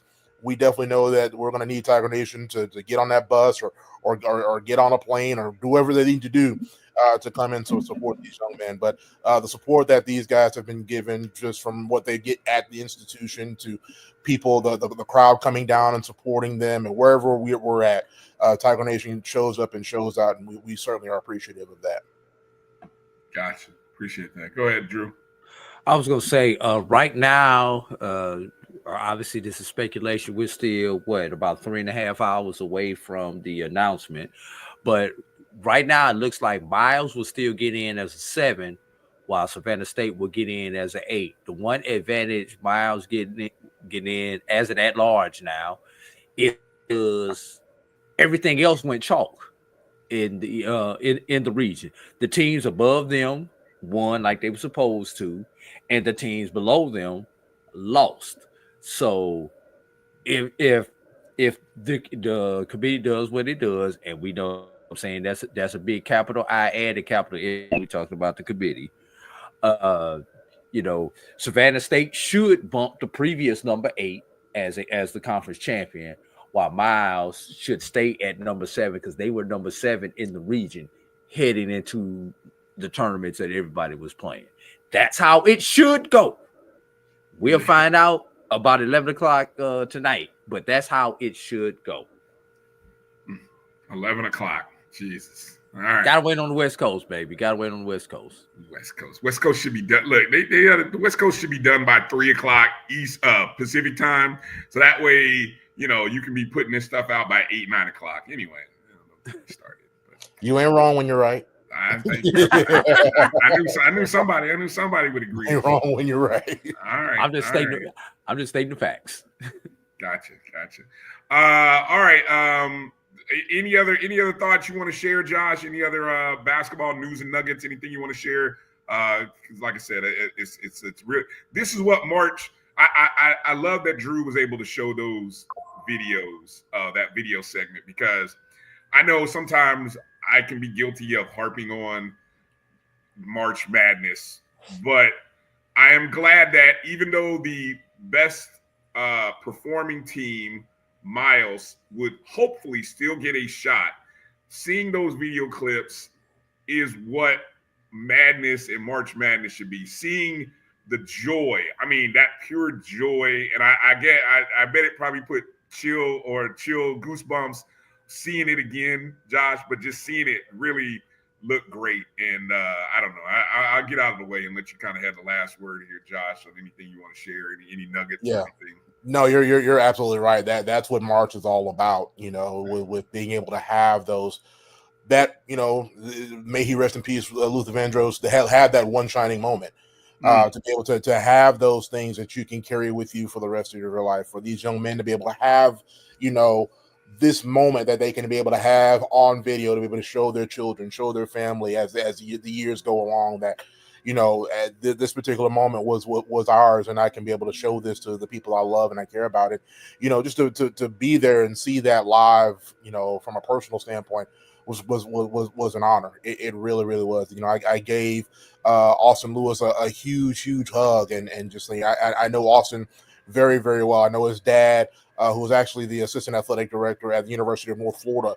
So I know him very, very well, and be able to share that moment with him was awesome. And it's just great to see, great to be along this journey with these young men. And just again, I'm excited for where this program is going to continue to go and where this program is going to continue to rise. The best is yet to come for this program all around, for all of our sports. And the move that was made for Savannah State to go to the SIAC, I don't look at that as a move down or a step down. This was definitely a move that's really has put us on a level of not only surviving but thriving in all of our sports, and we're really excited about where this program and where this thing is going to go, under some great leadership there with our president and our athletic director, and Opio Mashariki, who works so hard for these young men and these young women to be able to go out and do the things that they do. So we're excited about it, and we're just really chomping at the bit to really show what Tiger Nation can do as we get set to take the floor. Can I talk about that move for a second, Brian, before Josh gets out of here? Yeah, sure. Go ahead. Yeah, I think one benefit of that move to the SIC from the BAC, and somebody had put in there earlier, come back to the BAC, for the Savannah State fans, it was an alumni, it was the best move that could be made because of the natural rivalries that are there in the SIAC with Savannah State. And they got 4 other institutions within the state of Georgia, all with them. The 2 Atlanta schools, Albany State and Fort Valley. Before Edward Waters joined, you still had the 2 South Carolina schools you had the 1 South Carolina school at that point in time, which was Benedict coming. Payne was there when they originally dropped down, which was another Georgia school. All right, so Payne drops out of the SIC, but then you go and get the rival straight down I-95, which Joshua you used to work at, and then you add Allen. I mean, you've got so many schools within a 3 to 4 hour radius of Savannah State, which made a better experience not only for the fans but the student athletes, because you're not getting on a plane flying to DC, flying to Philly, or the 12-hour bus rides to Dover, Delaware, or whatever you need to do. So I agree with you, Josh. I think it was best all around for Savannah State, plus the fact that Savannah State was going through a little bit of a financial thing at that time, and it helped maintain, like you said, the level of athletics for Savannah State, and actually returned them to their glory days that they had when they were previous members of the Southern Intercollegiate Athletic Conference. I'm sorry. No, you hit the nail right on the head. With what it does to be able to have our fans be able to travel closer, to be able to see have these old rivalries renewed once again. I was speaking to some of the Booster Club members about how they're so happy about being in the conference, about bringing back memories of games played against Albany State, games played against Fort Valley State, those games against Clark and Morehouse, and Even playing against Edward Waters, and be able to just a 2-hour ride down I-95 South to be able to go and see them, or have the Edward Waters come in and play up in Savannah. So it's just great all around, and we're excited and so thrilled to be here in this conference. And like I said before, the best is yet to come here for dear old Savannah State. And the good thing about yesterday, Brian, from a visual point, it was obvious to see who was rooting for who, because you had all the blue and orange on this side, and you had all the crimson and gold on this side. So you knew right away when somebody came in who their team was. Beautiful stuff. Yeah, I mean, the visuals are great, and a great crowd, great atmosphere. Again, congratulations to Coach Thompson, coaches, and the players, student athletes, the staff, and everybody that's a part of Savannah State University athletics. It takes a team. I mean, the guys on the court have to do the job, but I mean, a lot of work goes on behind the scenes to help them be able to do what they do, Josh, and we know that very well. And you and guys like you and Drew do a great job of representing your programs and just fun stuff. So we couldn't be more than happy for you, Josh. Congratulations, man. And I'm gonna say it right here. I'm gonna set, by the end of the 2026 year, I'm setting the number at 4.5. So Drew, somebody's got to get to 5. Drinks on me. Whoever gets to 5 first. Drew's got you beat by one sport, but I think you have more sports than Drew. So that's why I'm kind of setting it at 4.5, because you got twice as many sports as him. I like a challenge. All right. There it is. So by volume, Josh has more of an opportunity, but by quality, we know where we're coming from. Plus money, minus money on this. This is just straight up. First one to 5. First one to 5, Drew. So Drew's working. I got to work. Blue Jackets said baseball's going to Savannah State. So there it is, right there. See, already shots fired. You know. We'll take it. Hey, also, quick shout out to Savannah High School. It was a great day, a couple days for Savannah sports altogether. Savannah High School's boys basketball team, they win the GHSA state championship a couple days ago. So great day, great couple days all around for the hostess city of Savannah, Georgia. So definitely want to be able to give them a shout out as well. And then y'all could save money and just do one parade then instead of 2. Exactly. I feel like there might be a joint parade that might happen. That's like a perfect way to do a joint parade, right? Hey, Mayor Johnson's got some work to do. We'll see what we can do. But no, y'all got some work to do. Stay hot in this tournament. The way y'all play defense, I think y'all can scare a team like a Nova, if not beat them. Yeah, we'll definitely see. I know Nova's puts up at least 90 some odd points per game, so it's gonna be a challenge if we happen to play them. But again, just happy to be in the number and just want to be able to go ahead and represent ourselves well. All right, make sure to follow Savannah State University Athletics at SAB State Tigers. I'm sure that's the same handle on X, Instagram, Facebook. Correct, Josh? You are absolutely correct. All right, at SAB. State Tigers is where you can find them. So, hey, Josh, always, man, appreciate your time. Enjoy the run, man. Nothing like March and nothing like being a part of a winning program. So, congratulations to you and everybody there. We certainly appreciate it. Love you guys, man. And as always, man, we appreciate everything you guys do for HBCU athletics, and we definitely look forward to hearing from you guys soon, man. And I tell Roy I said hello and don't be a stranger, all right? True that. New promo right there. You heard it, Drew. He dropped it. Josh is a pro. He is a broadcast professional. Thank you, Josh. Now who gonna cut it up? That's the question.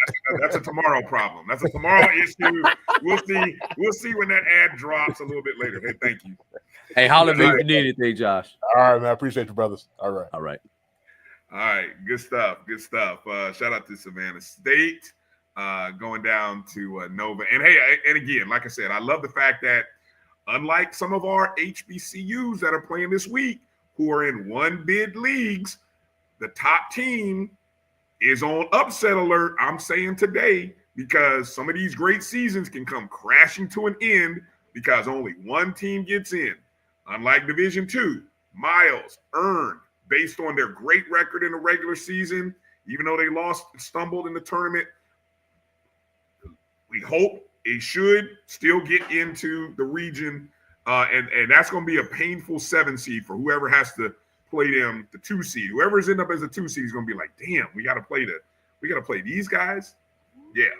So both SIAC teams can be a tough out for whoever they're going to play. Probably somewhere out to Sunshine State, because I believe they're going to get those top couple of spots with the Gulf South kind of taking up the middle.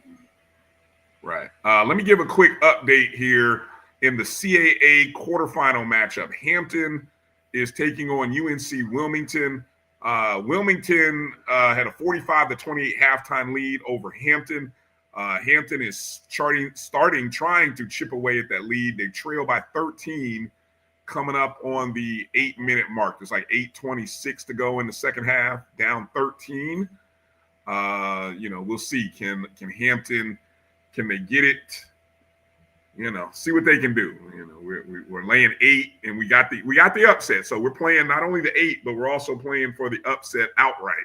So we're rooting for Hampton to do some damage. Okay, let's take a short break, very short, Drew. Come back and kind of catch up, because we got a lot to catch up on in the MEAC and SWAC.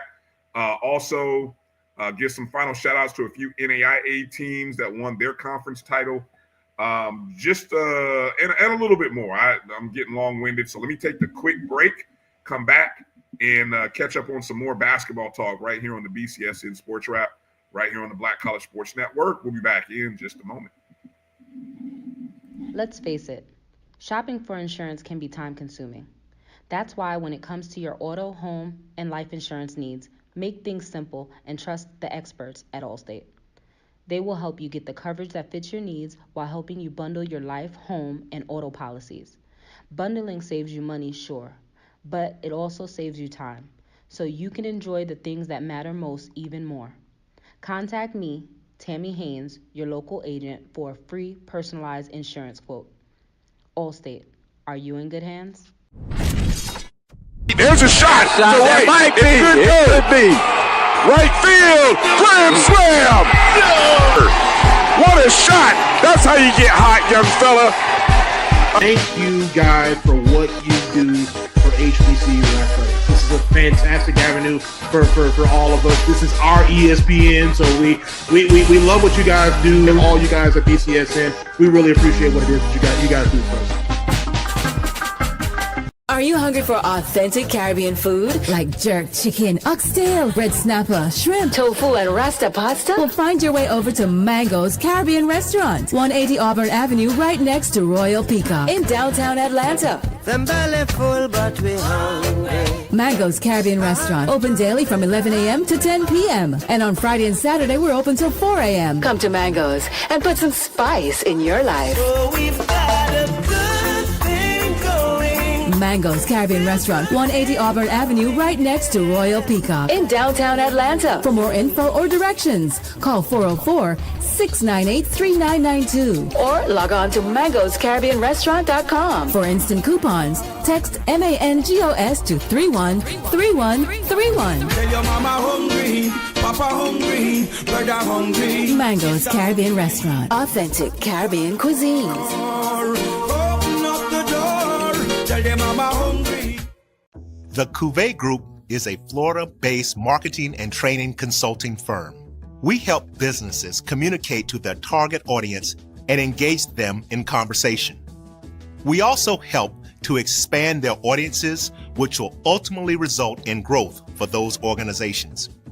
In addition to being a certified constant contact specialist, my colleagues and I are also certified in John Maxwell Leadership Principles. We use these proven principles to conduct workshops, training, and private coaching sessions for individuals and companies looking to take things to the next level. Contact us to schedule a free consultation. Issues today, don't delay, call Cuvée.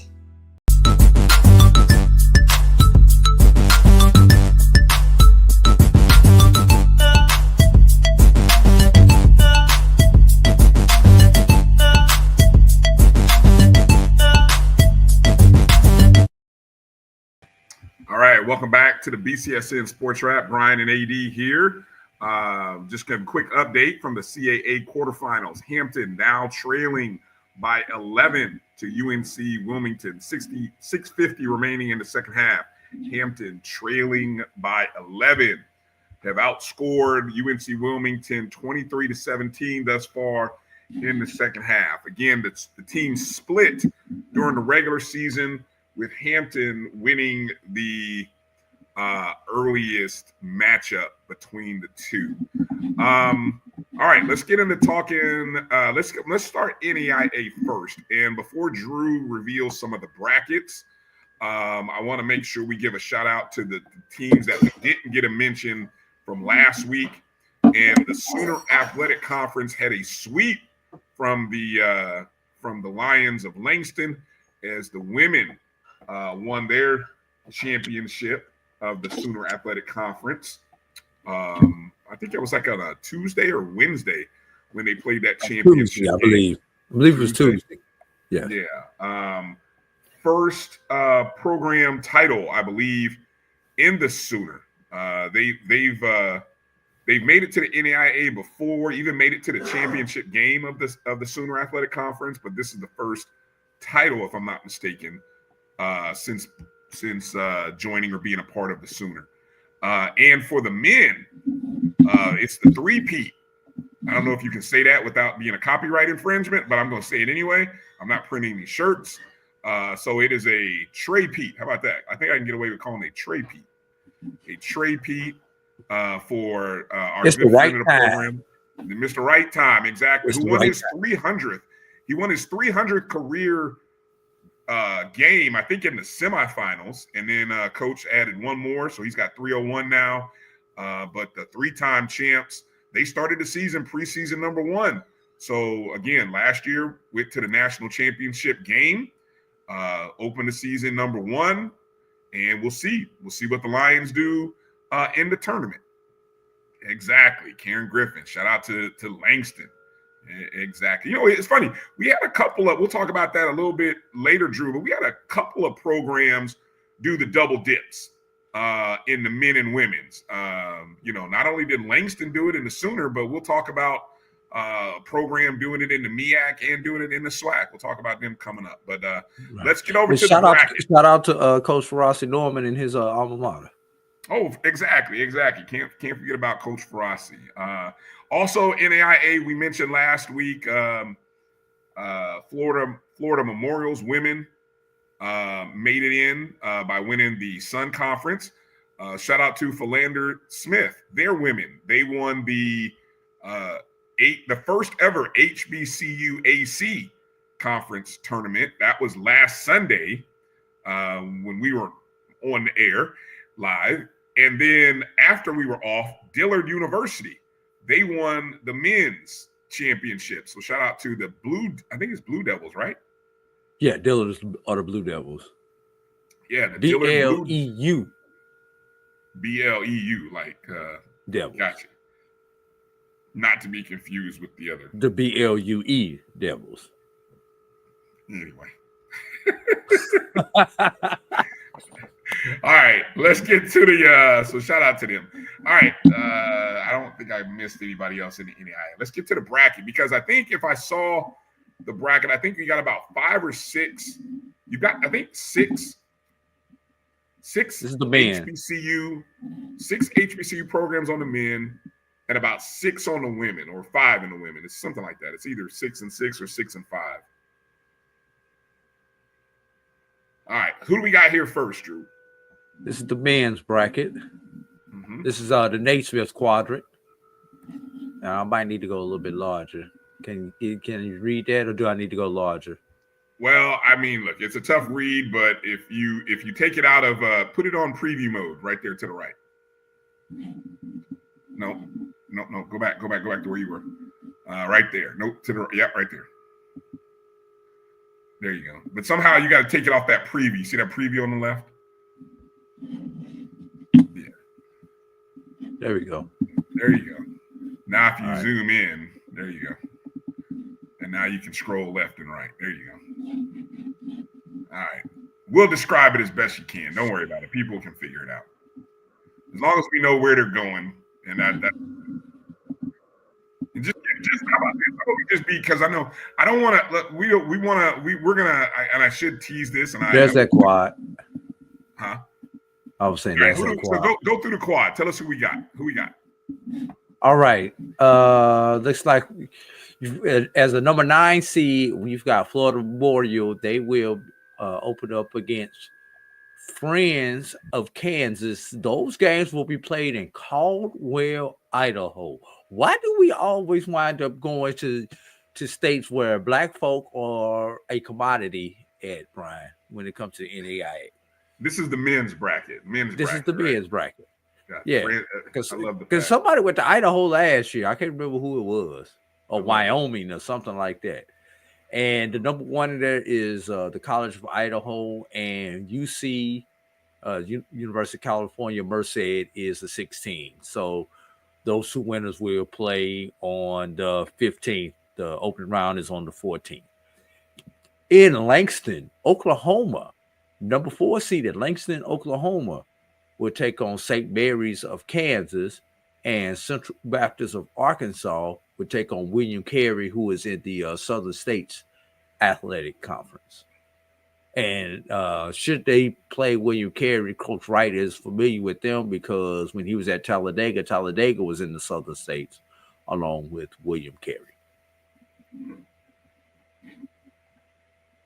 And again, that's at Langston. So Langston hosting has a great opportunity to win 2 games on their home court and advance to the round of 16, which is a neutral site. Round of 16 is neutral site on the NAIA. In Kansas City. Yeah. Round of 16 is in Kansas City. In the Kramer quadrant, we've only have 1 HBCU in that quadrant, and that will be who was upset in, was it day 1 of the Red River Athletic Conference, if I remember correctly?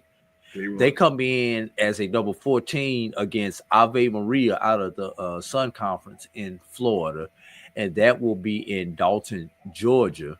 And the other half of that pod is Dalton State out of Georgia against number 11 St. Mary Woods out of Indiana. Yeah, this is the 5th time in the past 6 seasons that Coach Williams, Alfred Williams, has led the Zula Gold Rush to the NAIA tournament. So good luck to him, friend of the program, friend of the network, and we good luck to him and wish him and Xavier well. In the Door quadrant, we have Dillard, who won the HBCU AC, and they will come in as a number 15 seed against William Wood of Missouri. And the other half of that pairing will be number 7 Kaiser, who is the host team, against number 10 Faulkner. And those games are at Kaiser in West Palm Beach, Florida. And this is the first time since 2018 that Dillard has been in the national tournament. Just a little fun fact, William Woods, who they're playing, that team is currently on a 23-game win streak. Yikes. That's tough. Yeah. All right, our last HBCU is Stillman, who were the regular season champions in the HBCU AC. They are a number 16 against number 1 LSU Alexandria, who won the Red River Athletic Conference, if I do if memory serves me correct. Mm-hmm. And the other half of that is Nelson out of Texas versus Middle Georgia State, who is out of Cochran, Georgia. And the Middle Georgia State is out of Southern States Athletic Conference. And those games will take place in Alexandria, Louisiana. And I know Stillman has been in the tournament before. I don't know if it's I don't know what the run has been like over the last 2 to 3 seasons, but I know they're not strangers to the tournament. Definitely not strangers to the tournament. If you remember that to the 16 a couple of years ago when we here at the Black College Sports Network awarded them and Talladega a co-national championship. That's right. Exactly.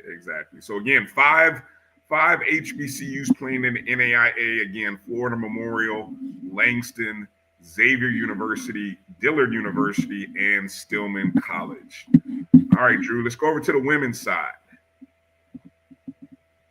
You got the women's bracket pulled up? Yeah, I'm pulling up. I'm just trying to get it so it's readable right now. I got you. While you do that, let me give a quick update for those who are interested. Hampton has cut the deficit to 10, 340 remaining in the contest. Hampton trails by 10 to UNC Wilmington. All right, something about Langston is the number 4, Brian, as they are number 4 on the women's side. Also, in the which quad is that? This is the Naismith squad. Naismith. So the quads are the same. They are the number 4. They will be hosting Blue Mountain out of Mississippi. What part of Mississippi is Blue Mountain in? I've actually been past there. Anyway, they're in the Southern States Athletic Conference. And Dakota Wesleyan and the Masters out of California is the other half of that particular pairing right there. And all these games would be on the 14th.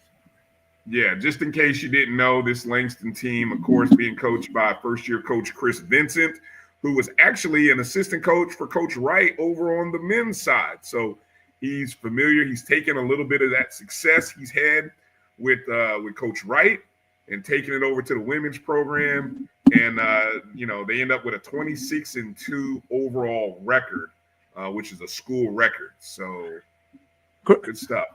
Correct me if I'm wrong, Brian, but wasn't Vincent the coach who, when we were in the GCAC at Edward Waters and Chris Wright got ejected from the game, Vincent was the coach who took over that game? Ooh, you're asking me to really think back. I do not know that. I can't even begin to try to remember. I believe if I saw a picture of him, I'd be able to tell. I guess I don't know. Let me look here. Let me look at my, if I see a picture. I don't know, Drew. I don't know. Okay. I don't know. Don't even ask me where they thought came from. Yeah, anyway. I don't know. Anyway. On to the next one. In the Kramer quadrant, the only HBCU representative will be number 6, Xavier of Louisiana, who I believe is the host of this particular yes, quadrant, they are. as they have number 11 Southeastern Florida. But in an oddity, which you don't see too often, they are not the highest seed in this quadrant, as William Carey of Mississippi is the highest seed. It will be they take on Lindsey Wilson in the other half of that quadrant. Southeastern out of the Sun Conference, William Carey out of the Southern States Athletic Conference.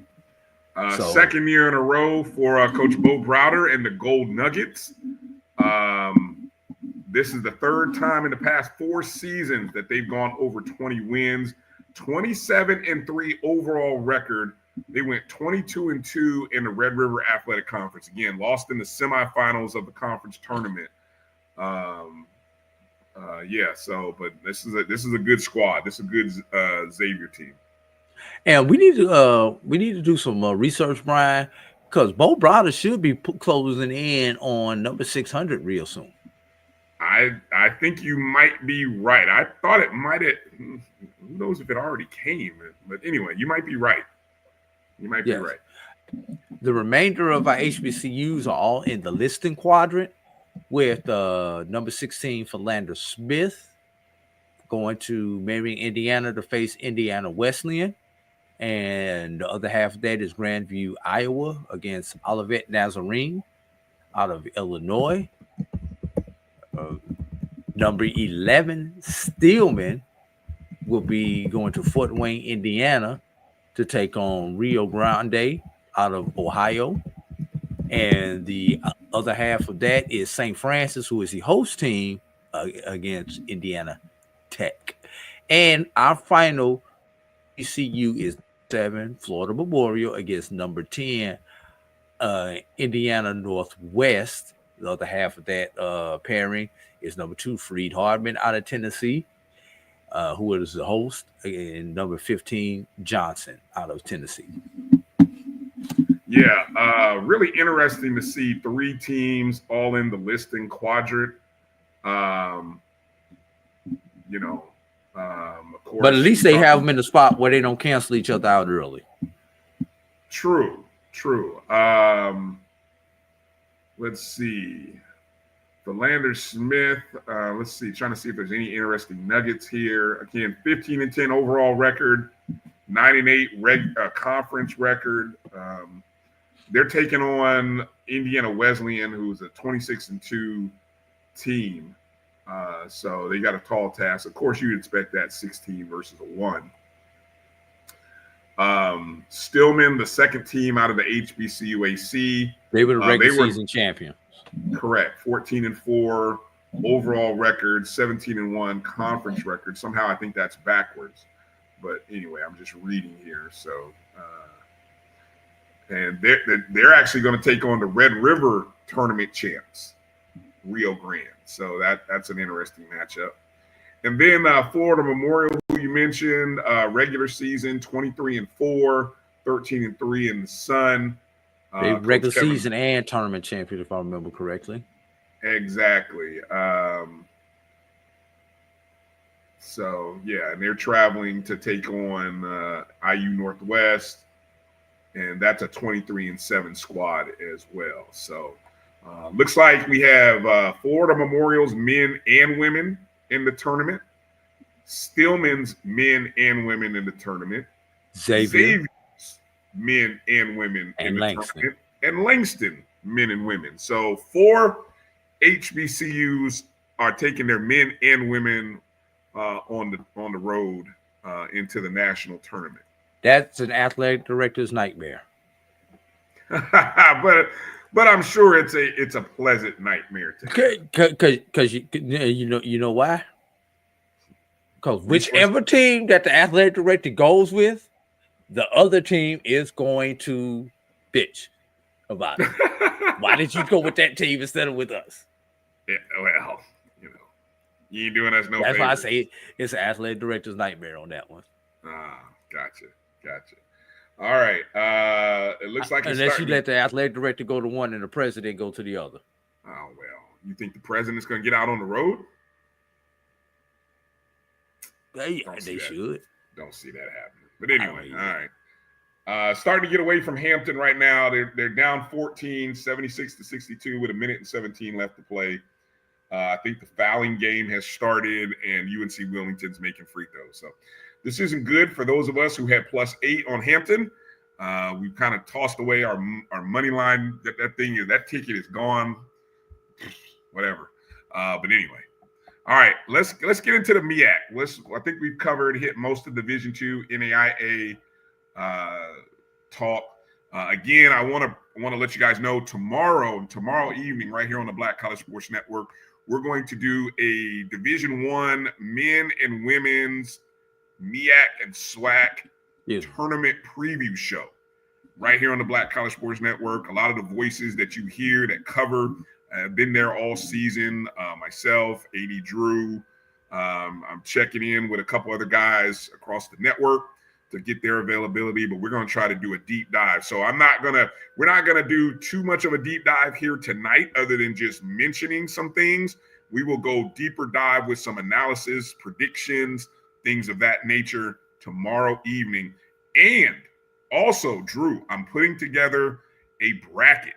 I'm putting together a bracket contest, a men and women's MEAC and SWAC bracket contest. I don't know. I have not worked out what kind of prizes we're going to give away for this, but these are tournament bracket contests. So if you're a MEAC fan, like our guy Russell Hayes, who's in the chat, or Lennon Blow, you guys can, be a part of that contest. We're going to ask you to promote it. And if you are a SWAC person like Jimmy Mack or Israel Carey, Jeremiah Clark, those people, you're going to want to be a part of our SWAC tournament bracket. So so there you go. Lennon says it's the NSU Invitational. Well, you better hope so, because that's the only way y'all getting into the tournament, Lennon. I'm just letting you know. But yeah, so tomorrow, I don't know officially if it's going to be 7 o'clock or 8 o'clock Eastern. We're working on that. So in terms of what time, it's either going to be 7 o'clock Eastern or 8 o'clock Eastern. Stay tuned. We'll post something. Make sure you're following us on social media at MyBCSN1 or on Facebook, Black College Sports Network. But we'll make sure to put notifications out as to what time we're going to do that tomorrow. All right. Let's talk quickly MEAC. The most interesting story that came out of the MEAC on the men's side, Drew, was this team right here. South Carolina State, by virtue of the 87-71 win over North Carolina Central, they claimed a share of the regular season title. Of course, Norfolk State went on the road after losing to South Carolina State on the road on Saturday, went to the Burr and took care of business against Howard 81-69. And so you end up with co-regular season champions. I think it's the 5th time that Robert Jones has won a regular season title for Norfolk State. But this is the story, I think, Drew. This is, and I did a little research on this, so I'm gonna kind of just read from the info that I posted. And those of you who follow me on Twitter, you probably saw it at DRB365. South Carolina State winning winning a share of the MEAC title is probably the best story of March. And here's why I say that. Just a couple of seasons ago, and I'm going to go as far back as the year right after COVID, 2021. This was one of the worst men's basketball programs in the nation. They had a net rating, and of course, those who aren't familiar, the net is the rating system that they use. And it's supposed to be net rating of dead last. Yes, 345 of 346. They weren't dead last though, Drew. That's the crazy part. But they were like right there, hanging out in the same lobby with the worst teams. All right. When you're last, you're not in the line, Brian. You're the person at the end of the line who they's like no more people are getting in. Yeah, they were 1-17 in the 2021 season. Coach Eric Martin took over the job in 2023, right? I think the year 2022, they had a decent season. I think they won 4 games that year. If you call that decent. Well, compared to winning 1. But anyway, in 23, when he took over his first year, they had another poor season in which they were 4-26, a net rating again of 347, but this time you had 363 teams in NCAA Division-I. So again, net rating of 347 of 363. 2 years later, South Carolina State, co-champs, 11-3 record in conference, 15-12 overall. They currently on a 9-game winning streak. Get this, they have a 15-3 record against Quad 4 opponents, which, they won a couple of non-conference games too. So it's not like they just beat all MEAC teams. They did beat a few non-conference teams in the regular season. Their net rating is 200. Again, from 364 to 200. That's pretty doggone impressive. And for those of us who really care, like my guy Road Dog Reed, who's paying attention, 19-8-2 against the spread, covering at a rate of 70.6 or 70.4%, 7th best in the nation. So those of you who, if you were just playing the spread on South Carolina State, you'd probably be up about 9 to 10 units on South Carolina State, which means you'd be making some money off South Carolina State, for those of you who like to do that. But anyway, heck of a season. And now, Drew, I looked at the odds. I know guys like Lynn and Blow are talking about it's Norfolk State's tournament, but I'm gonna tell you what, Drew, Vegas disagrees. Vegas has Norfolk State favorite to win about on equal par with South Carolina State. Plus 125 is what I saw, what I saw on DraftKings. Plus 125. I mean, I don't think anybody else is winning this tournament outside of those two. I don't know. We'll talk about it tomorrow, but I think those are your two favorites. Only thing I'm going to add to that, Brian, if you remember back to that 21 season when they were god awful, that was not the commitment from the university to athletics at that point in time. And the athletic department was going through some turmoil. Mm-hmm. So that shows you when you're actually committed to your athletics and supporting your coaches and giving them the tools in their toolbox that they can go out and do certain things. And this co-championship, this the MEAC, y'all. I'm sorry. But this co-championship shows that. Yeah. So Brian, with them being co-champions, who gets the number 1 seed? Well, so according to the brackets, and I just so happen to have the men and women's bracket because we understand the women's is a Norfolk State Invitational as well. But it was Norfolk State who ended up getting the 1 seed. I don't know. I didn't dig deep to figure out what the tie-breaking scenario was. And Emmett says the tiebreaker. Emmett, what was the tiebreaker? Because I honestly don't know, and I didn't look it up before I posted this. So I would love to know what the tiebreaker scenario was for this. But yeah, so there you go. So South Carolina State's the 2 seed. They open up with Coppin State. Norfolk State opens up against Maryland Eastern Shore. Howard and Morgan. That'll be fun because 2 of my favorite follows, Erica. Malcolm Banks. I mean, that Howard Morgan State battle, man, those are always fun and interesting. And I was going to say, Brian, in typical MEAC fashion, both teams finished 7-7, which means, and they were tied for number 4, the 4-5 spot. And in typical MEAC fashion, it really didn't matter who won the doggone tiebreak in this situation, Brian, because they got to play each other anyway. It's just who's in light and who's in dark.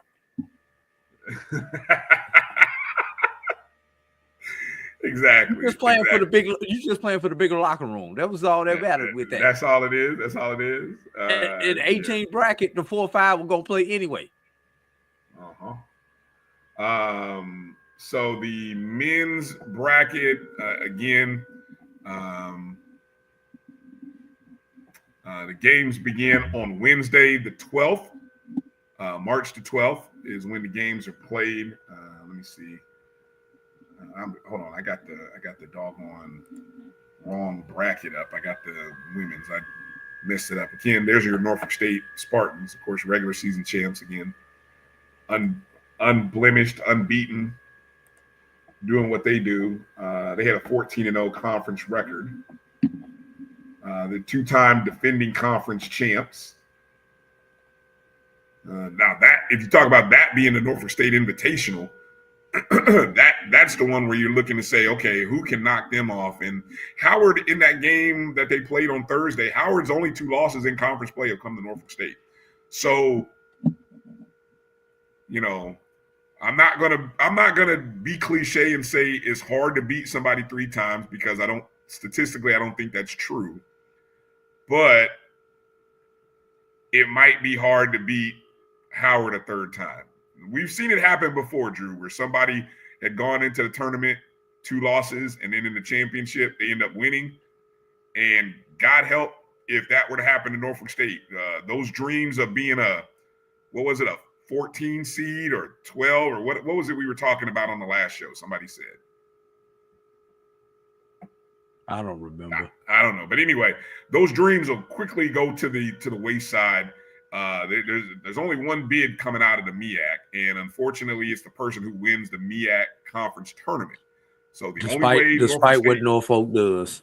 Yes, exactly. Despite what Norfolk has done, it all comes down to winning 3 games. If you don't win 3 games this week, no NCAA for you. And I think that sucks, but whatever. Lennon says they're beating everybody by 20. All right, I would love to get some action on that, Lennon. I would take that. 20 tournament time. That's not going to happen. I agree. I don't think that's going to happen either. If they do that though, Lennon, they definitely deserve a 14 or 13 seed. But I don't think that's happening. That championship game will probably be a little closer than 20. But wishful thinking though. Yeah. Wishful thinking. Yeah. Now, have we talked about this on the women's side, Brian? What's that? All the multiple, in typical BAC fashion, all the multiple ties that you had on the women's side, record-wise. In terms of the standings? Yes, in terms of the standings. You had a tie at 3 and 4 with Coppin State and Maryland Eastern Shore, both at 8 and 6s. You had a tie at 5 with Morgan State and Central, both at 6 and 8. And you had a tie at 7 with Delaware State and South Carolina State at 1 and 13. And we talked about this, I think, on Doc's show Thursday. Yeah, I believe y'all did. The crazy part about the 3 and 4, Coppin State and Maryland Eastern Shore, right? 8 and 6. Coppin State has a 17 and 13 overall record. Maryland Eastern Shore, a 13 and 16 overall record. But the tiebreaker, hold on, I don't know. Does the article tell me about the tiebreaker?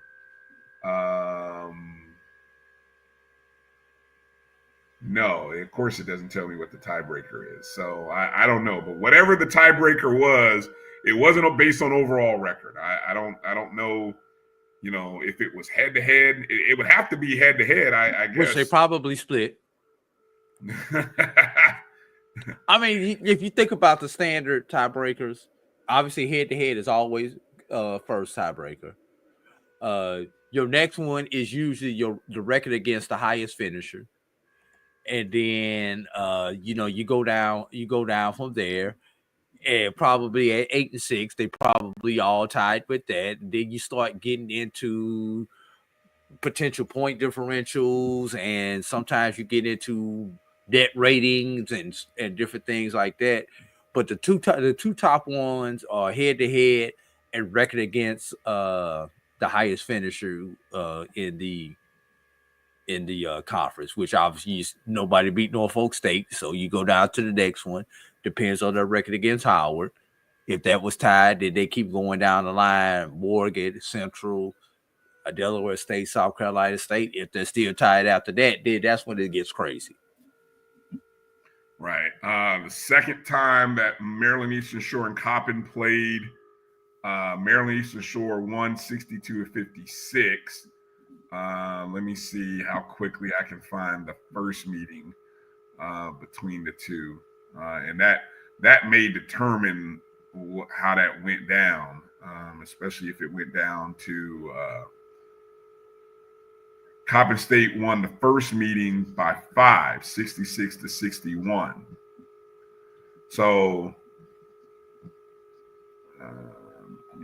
so Maryland Eastern Shore by a point differential of 1 point, Drew. If we got down to that one, which it sounds like we may have. Yeah, they split the head-to-head. Maryland Eastern Shore won by 6. Coppin State won by 5. Plus differential goes to Maryland Eastern Shore. There's your tiebreaker. Jesus. Which is usually like number 3 or number 4 on the list. Right. And then you had Morgan and North Carolina Central at 6 and 8. That's your 5 and 6. Yeah. And then Del State and South Carolina State finished at 1 and 13, and there's your 7 and 8. So. And I guarantee you the one was against each other. Let's switch over to the SWAC so we can pick up the show and get out of here. All right. Good stuff. Yes, no at-large bids for Norfolk if they lose the title game. That's correct, Russell. No at-large bids. It's a one-bid league. That's it. All right, in the SWAC, I mentioned this a little bit earlier. Southern University won the regular season, men and women's. So they did what Norfolk State did in the MEAC, right? Winning the, regular season men and women. Pretty much wrapped it up on Thursday. I mean, Southern had wrapped up the men's title, I think, on Monday night when they defeated FAMU. The women did that on Thursday, thanks in large part to Alabama A&M laying an egg and preventing what would have been a great final day of the regular season between Southern and Alabama A&M. Alabama A&M, laid an egg, ended up losing, and so Southern ended up winning the regular season title. And then Alabama A&M, all they did is then they went and beat Southern on Saturday. The women, we're talking about the women. In a game that didn't matter except for conference. It didn't matter, yeah. That was a dead spot. So, they didn't need that. So again, as you saw, the SWAC tournament begins on Tuesday. The what do they call it? The Starry. I had the name here. Something. What is it? The Starry SWAC basketball tournament presented by Buick. Ooh, all right. So congratulations to the Southern Lady Jaguars for doing what they're supposed to do. All right, here's the brackets. Can you enlarge that a little bit? Or not? I mean, that's the bracket itself. So it is what it is. It's the graphic, so you can see the logos. The opening round, the way the format is in the scheduling for the SWAC, they go women's game, men's game, women's game, men's game. Okay. So the tournament starts on Thursday, 11 a.m. Eastern time in Atlanta. Bethune-Cookman, who ended up being the 7th seed after defeating Florida A&M in overtime on Saturday. My God, what a game. They end up holding on to the 7th seed. Prairie View ends up as the 10th seed. Interesting fact, Drew. While Southern is the 1 seed on the men and women's bracket, Prairie View is the 10 seed on the men and women's bracket. Again, there's only 10 teams this year, so I thought that was an interesting fun fact. The winner of that 7-10 matchup will take on Texas Southern, who finished as the 2 seed. The number 8-9 matchup is quite interesting. Florida A&M losing to Bethune ended up as the 8th seed. They will play probably the hottest team right now coming into the. I mean, it's conceivable to say Valley. It might be one of the hottest teams right now. They got a 70-68 win on Saturday against Jackson State. Again, let me repeat that. The standard over the last couple years had been Jackson State. They have not lost to Valley since January 27th of 2018, Drew. Let me repeat that. That's pre-Reed. That's pre-Reed. Yes, that's pre-Tamika Reed. You hadn't lost to Valley. 70-68, you lose to them. They've won 3 in a row. They finished with 7 wins. I think they finished 6 wins in conference. 7 wins total. I think I saw Liv send a tweet out. I think the last few years, they've only won like 3 games each of the last couple seasons. 3 wins, 3 wins, 3 wins. So, I mean, talk about a hot team coming into the tournament, while FAMU is just the opposite. FAMU has lost 6 of the last 7, and outside of the overtime loss last night by 11, I think it was, all of those losses are by single digits. Like 1 possession, 2 possessions. One of them was a 7-point loss. But, I mean, again, they have played the number 1 seed, Southern, lost by 2. The number 4 seed, Jackson State, lost by 3. Alabama A&M, who's the 3 seed, lost by 4. So I don't know if let me put it like this, Drew. The 2 teams that you may not want to match up against might be in this matchup between A&M and Valley. Because if Florida A&M can actually close a game, they could be a very dangerous opponent for Southern. And the hottest team right now is Valley. I mean, look, Valley is just playing good ball, winning. So there it is. I think what's interesting about this bracket, Brian, is one of the two teams you do not see on the screen. Alabama State? Yes. Yeah. You know, Alabama State was that contender to Jackson for all those years. And for them not to be on the screen is shocking, if not interesting. Yeah, don't forget. So you got Southern, of course, to defend. Let me see. Southern, wait a minute. Who was the defending champs last year? Jackson State. Jackson State. Okay, Jackson State. Southern was 2 years ago. Yeah, 2 years ago. Alcorn was in the championship game last year. Thank you, Israel. Yes. Yeah. So we'll talk tomorrow's preview. We'll talk about, you know, the matchups. Obviously, Jackson State Grambling is a quarterfinal game. Alabama A&M Alcorn a quarterfinal game. And then you'll potentially have some matchups. But what will be interesting is for the fan base, one particular fan base, Florida A&M, the Rattlers who haven't been into the SWAC tournament, the men have only made one appearance. The women made their first appearance last year. The evening session in Atlanta Tuesday, it will be orange and greened out. So I'm just letting you know. Valley, I don't know how many folks Valley's bringing. I don't know how many folks Prairie View is bringing. But there's going to be a lot of orange and green in the building for session 2 on Tuesday night. I'm just letting you know. I say that because, again, there's Southern men, the regular season champs. Congrats to them. Here's a look at the men's bracket. So at 2 o'clock Eastern, after the first women's game, you'll get Grambling State versus Alabama A&M. Right? That's an 8-9 matchup. The winner will take on Southern. The 7-10 matchup, as I mentioned already, Prairie View is the 10 seed. Again, men and women, both 10 seeds. Florida A&M, 7 seed.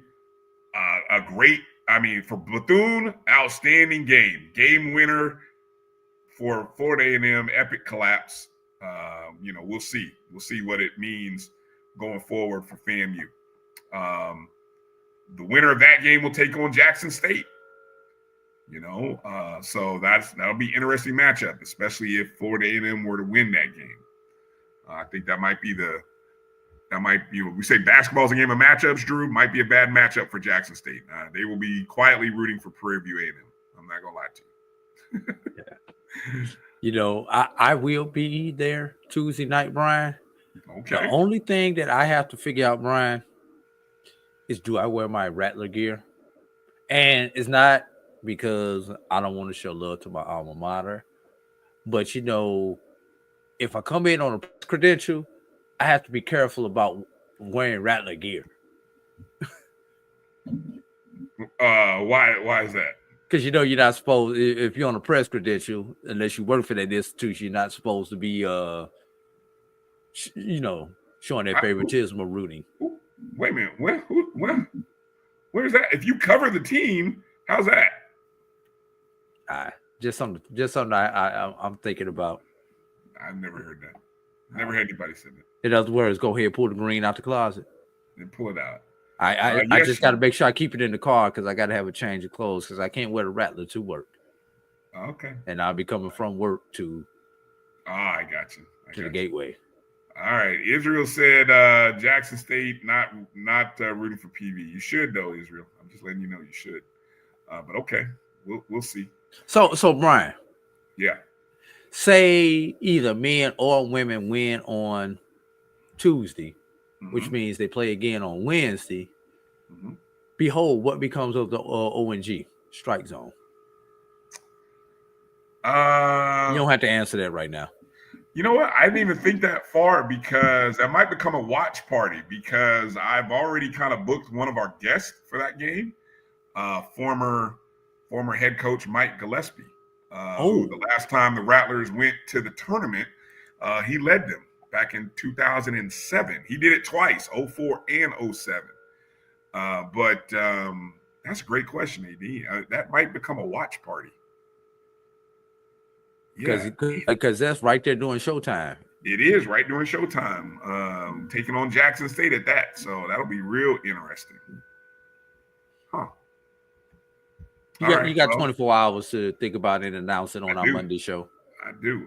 Yeah, we'll let you know. So there's the bracket there. Again, we'll talk to more. We'll turn tomorrow into more of a recap and kind of break down a little more of the matchups. I would like to also mention these ladies right here. North Carolina A&T, the regular season champions, undisputed regular season champions of the CAA. Great job to the Lady Aggies. They end up, when you look at the Colonial. Now, it's funny, the Colonial is one of the few conferences, Drew, that the men's tournament is played before the women's tournament. For whatever reason.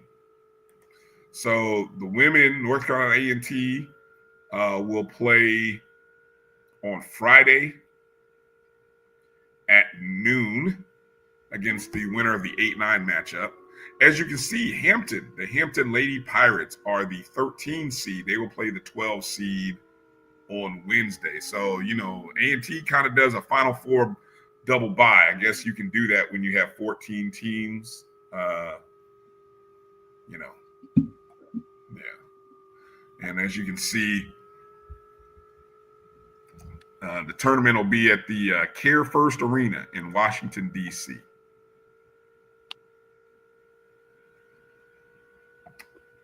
Any thoughts on that you want to give about North Carolina A&T, Drew? Let's go A&T. Let's go A&T.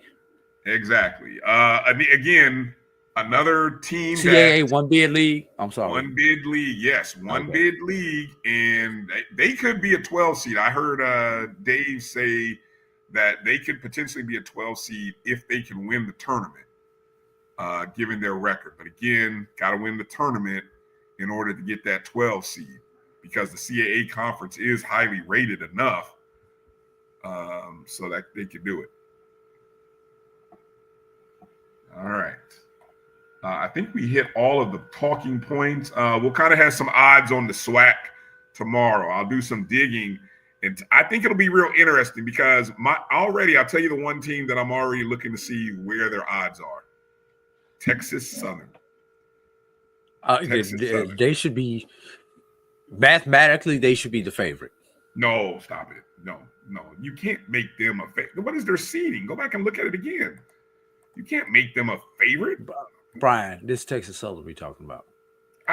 But Drew, I understand that, but Vegas will tell you they are a 4 seed, which at worst, maybe you give them the third best odds. But you're not giving them, no way you're going to give them better odds than Southern. No. I'll put them ahead of Bethune odds-wise. Oh, yeah, I would too. Yeah, so you know what? Maybe I might.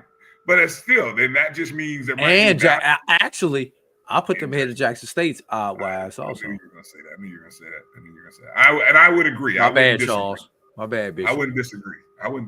Yeah, sorry, Israel. Now, keeping it real. And that's because Johnny Jones, in every season that he has been the head coach at Texas Southern, he has been in the championship game. That's why Israel, nothing personal. An 8 seed. Just the facts. Mo Williams and Jackson State. Mo Williams has never gotten out of the quarterfinals, if I'm not mistaken. Right. So if that trend continues, that means number 1 Southern will get knocked off.